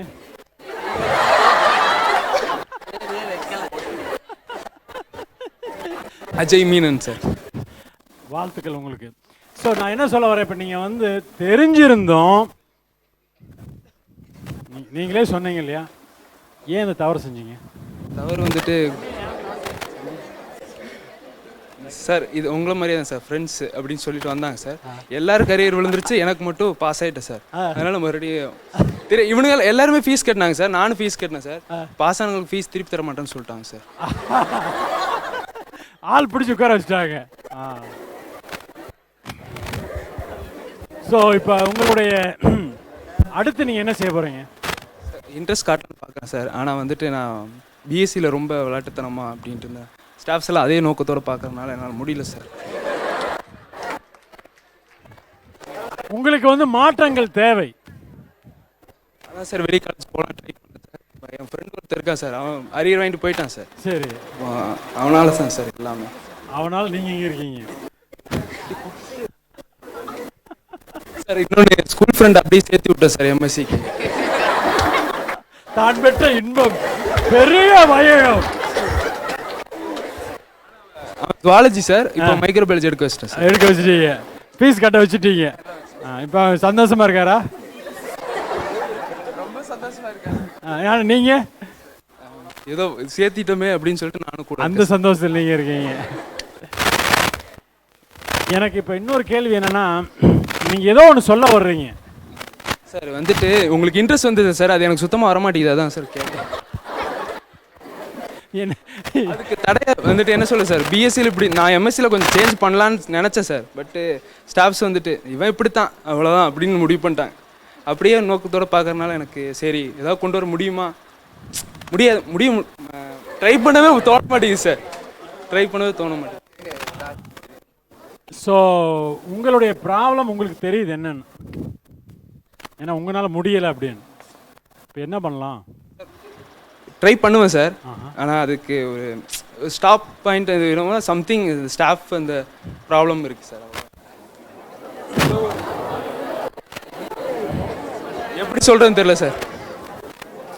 அதாவது நான் அதுக்கு நான் வந்து சொல்லக்கூடியது என்னென்னா வந்து சார் இப்போ நீங்கள் சேஞ்ச் ஆகும்னு நினைக்கிறீங்க சார். இப்போ வந்துட்டு ஒரு எடுத்துக்காட்டுக்கு இப்படி ஒரு தப்பு பண்ணிட்டீங்க சார். அந்த தப்பில் பண்ணோன்னே வந்துட்டு ஒருத்தவங்க சொல்கிறாங்க இந்த மாதிரி அட்வைஸ் பண்ணிட்டு விட்டாங்க. சரி மறுபடியும் அவங்க வந்துட்டு இன்னொரு இதில் ஒரு பொண்ணு விஷயம்னு வச்சுக்கோங்க சார். இந்த பொண்ணு சார் சார் அதே பொண்ணுக்கிட்ட நீங்கள் மறுபடியும் நின்றுருக்கிறீங்க, கண்டிப்பாக இந்த விஷயம் இருக்கும் அப்படின்னு அவங்களே இது பண்ணிடுறாங்க சார். நீங்கள் அது பண்ணிக்க மாட்டீங்க, இருந்தாலும் அதான் அந்த பையன் அப்படி தான் அப்படின்னு முடிவு பண்ணிடுறாங்க சார்.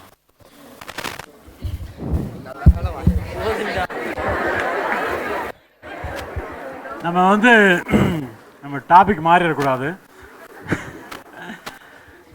அதாவது உங்களுடைய பஸ்ஸுக்கு நீங்கள் தான் டிரைவர், சரியா? நீங்கள் தான் டிரைவர், நீங்கள் தான் உங்கள் பஸ்ஸை நீங்கள் தான் ஓட்டுறீங்க. நீங்கள் தான் முடிவு பண்ணணும் உங்களுடைய வாழ்க்கையில் என்ன பண்ணணும் அப்படின்னு. எப்பயுமே வந்து நான் இந்த குடும்பத்தில் பிறந்துட்டேன், எங்கள் அப்பா அம்மா இப்படி, என்னுடைய ஊர் இப்படி, என் நண்பர்கள் இப்படி, என்னோட காலேஜ் இப்படி, என்ன குறை சொல்லிட்டு இருந்தீங்கன்னா வாழ்க்கையில் பூரா நீங்கள் குறை சொல்லிட்டு இருக்கீங்க. குறை சொல்லலை, அதாவது வந்து சப்போர்ட் இல்லை, எனக்கு வாய்ப்பு கொடுக்கல, எனக்கு வந்து ப்ரொமோட் பண்ணலை. அதாவது வந்து நீங்கள் வந்து நீங்களே வந்து வழியை கண்டுபிடிச்சி அச்சீவ் பண்ணுறது தான் அந்த ஸ்மார்ட்னஸ். அதாவது அதுக்கு பேர் வந்து ரிசோர்ஸ்ஃபுல்னஸ் அப்படின்னு சொல்லுவாங்க. ரிசோர்ஸ் வந்து உங்கள் காலேஜில் கொடுக்கக்கூடிய வசதி வாய்ப்புகள். ஆனால் அந்த வசதி வாய்ப்புகளை நீங்கள் எடுத்து நீங்கள் எப்படி அச்சீவ் பண்ணுறீங்க, அதுதான் ஸ்மார்ட்னஸ். அந்த ஸ்மார்ட்னஸை வந்து you have to make it happen. அது நீங்கள் வந்து இந்த காலேஜில் மட்டும் கிடையாது, நீங்கள் எந்த காலேஜில் போனாலும் அப்படி தான் இருக்கும். நீங்கள் பிஹெச்டி போய் பாருங்கள், அங்கே எல்லா ஸ்டூடெண்ட்ஸும் டாப்பாக இருக்காங்களா? இல்லை. அதே மாதிரி எல்லா கிளாஸ்லேயும் ரேங்க் 1ன்னு ஒன்று இருந்தால் ரேங்க் கடைசின்னு ஒன்று இருக்க தான் செய்யுது. அதுக்கு ஏதாவது மாற்றங்கள் இருக்குது? அப்படிலாம் கிடையவே கிடையாது. உங்களுடைய கார், உங்களுடைய பஸ், நீங்கள் தான் டிரைவர். நீங்கள் எப்படி காரை ஓட்டிட்டு போகிறீங்க அப்படிங்கிறத நீங்கள் தான் முடிவு பண்ணணும். நீங்கள் தான் உங்களுடைய வாழ்க்கைக்கு நீங்கள் தான் இன்சார்ஜ். நீங்கள் யாரையுமே வந்து வாத்தியர்கள் சொல்கிறாங்க, நான் இந்த காலேஜுக்கு அப்பா எல்லாம் உண்மை தான், நான் அது வந்து மறுக்கலை. ஆனால் அதை நீங்கள் மாற்றக்கூடிய இது வந்து உங்கள் கையில் தான் இருக்குது. அது வேறு யார் கையிலையுமே கிடையாது. எனிவே நன்றி உங்களுக்கு. வேறு யாரும் சார் டைம் முடிஞ்சான்னு அவ்வளோதானா, இல்லை எவ்வளோ டைம் இருக்குது? ஓகே, இன்னும் 2 கேள்வி அப்படின்ட்டார். அப்படின்னா அவர் வந்து மதியானம்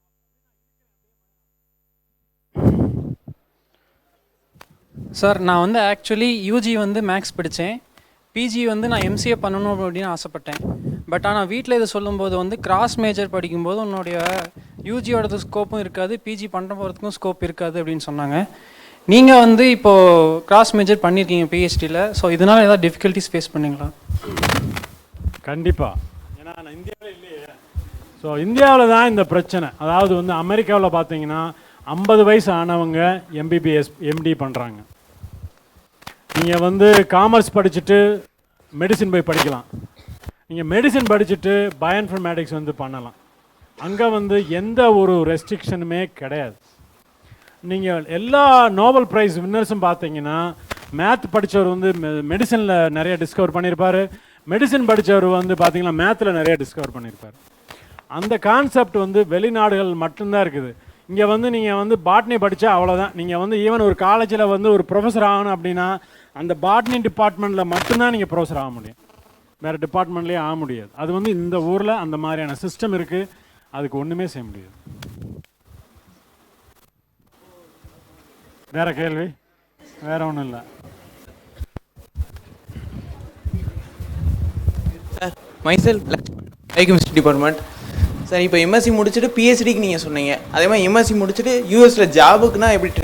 எம்எஸ்சி முடிச்சுட்டு யூஎஸ்க்கு ஜாபுக்கு வர முடியாது. ஏன்னா அங்கேயே எம்எஸ்சி முடிச்சுட்டு நிறைய பேர் இருக்காங்களே, உங்களை ஏன் இங்கேருந்து எடுக்கணும்? எம்எஸ்சி முடிச்சுட்டு ஜாபுக்கு யூஎஸ்க்கு வரவே முடியாது. ஏன்னா வந்து there is no reason for you to come and work in the US like with the MSc degree. அங்கேயே நிறைய பேர் இருக்காங்க, ஸோ விசாவே கிடைக்காது உங்களுக்கு. Sir, good afternoon, sir. Myself is Janani from the Department of International Business. Wow, Okay. Sir, you have faced many ups and downs in your life and you have more experience. So I would like to know who is your inspiration? My inspiration is Dr. Robbins. He is my one and only role model.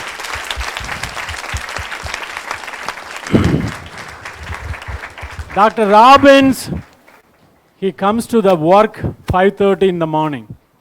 He works 12 hours at least.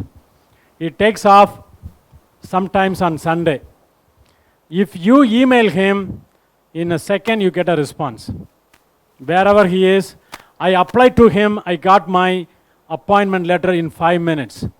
You can think about the action, you think about the vision. And I also very value him because the ethics he follows, whether you are good or bad, whether you are like nice to him, doesn't matter.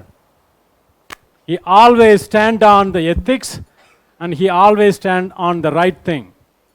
I mean, that is the most valuable, training. He's like my father, he's like my godfather. Like I really, want to thank him.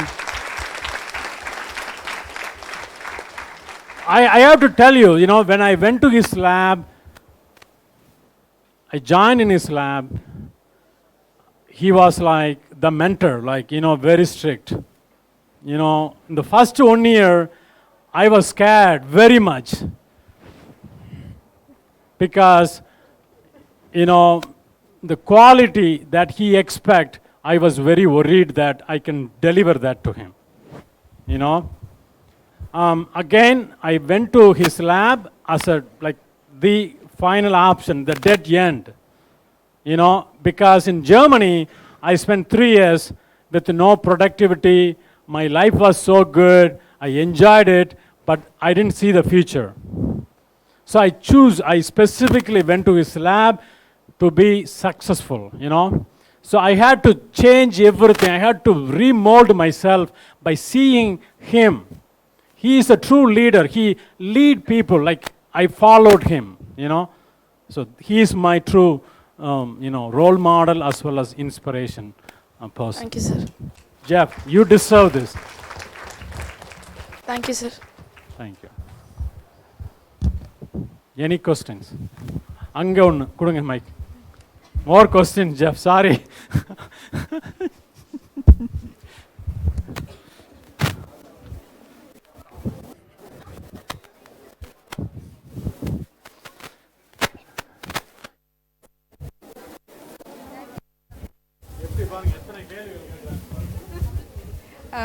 So good afternoon, sir.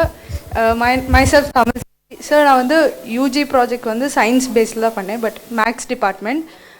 அந்த ப்ராஜெக்டோட extension வந்து நான் வந்து யூஎஸில் பண்ணலாமா? Like கண்டிப்பாக பண்ணலாம். நீங்கள் வந்து உங்களுடைய இந்த ரெஃபரன்ஸ் எல்லாம் நீங்கள் பார்க்கும்போது என்னென்ன லேப் யூஎஸில் யாரெல்லாம் வந்து அந்த ரிலேட்டடான ஏரியாவில் ரிசர்ச் பண்ணியிருக்காங்க, ரைட், அந்த லேபெல்லாம் நீங்கள் வந்து ஐடென்டிஃபை பண்ணி அவங்களுக்கு வந்து நீங்கள் வந்து இமெயில் பண்ணணும். இந்த மாதிரி நான் வந்து இங்கே இருக்கேன், இப்படி ஒர்க் பண்ணுறேன், நீங்கள் இப்படி பண்ணுறீங்க, எனக்கு இந்த மாதிரி பண்ணலாம், க்ரியேட்டிவிட்டி அங்கே தான் நீங்கள் வந்து நிறைய ப்ரப்போஸ் பண்ணணும். ஐடியாக்களை போட்டு எனக்கு இந்தந்த ட்ரைனிங் கொடுத்தீங்கன்னா நான் வந்து இப்படிலாம் பண்ண முடியும், எந்த வாய்ப்புகள். நீங்கள் வந்து இப்போ ஒருத்தருக்கு அப்ளை பண்ணுறீங்க அப்படின்னா ஃபஸ்ட் டைம் வந்து sometimes they ignore your reapply again. Sometime they say like எனக்கு கிடையாதுன்னு சொல்லுவாங்க. நீங்கள் என்ன பண்ணலாம் வந்து அதுக்கு அடுத்து விடவே கூடாது, அடுத்து அப்ளை பண்ணிகிட்டே இருக்கணும் இந்த மாதிரி. But again I am happy to mentor you. Email me with your specific interest. I can direct to somebody who can help you. கண்டிப்பாக முயற்சி தான் முதல் படி. என்ன வேற யாராவது இல்லையா? யாரெல்லாம் என்னை பார்க்கறதுக்கு அங்கிட்டு திரும்புகிறாங்களோ அவங்ககிட்ட தான் மைக் கொடுக்க போகிறேன். நீங்களா? கேள்வி கேள்வி கேள்வி கடைசி கேள்வி. யார் கடைசி கேள்வி கேட்குறது? Let's close this session by having the last question.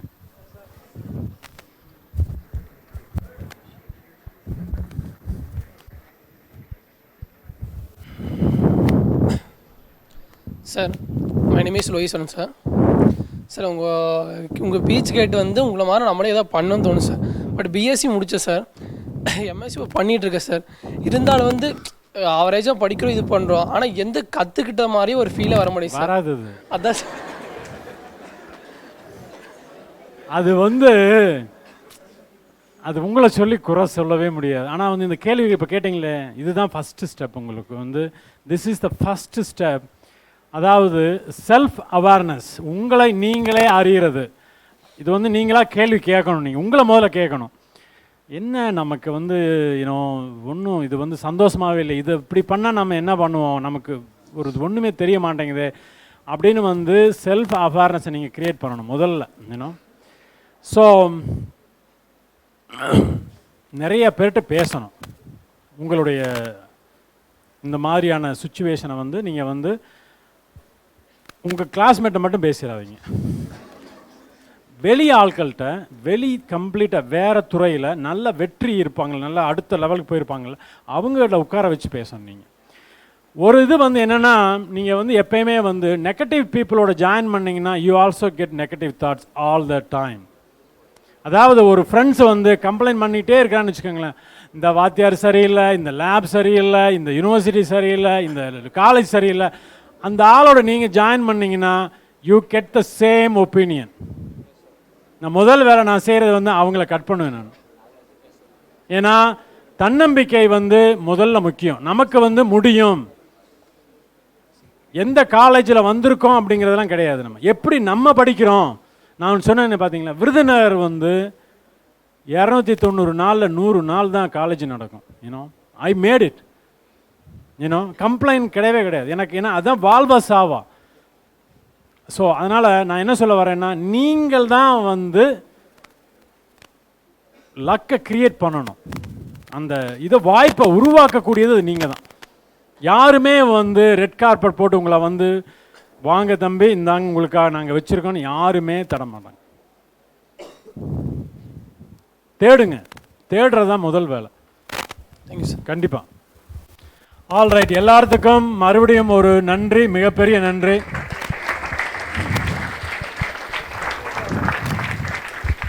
Thank you thank you thank you. அனைவருக்கும் பொங்கல் நல்வாழ்த்துக்கள். பத்திரமா ஊருக்கு போயிட்டு பத்திரமா காலேஜுக்கு வந்து சேருங்க.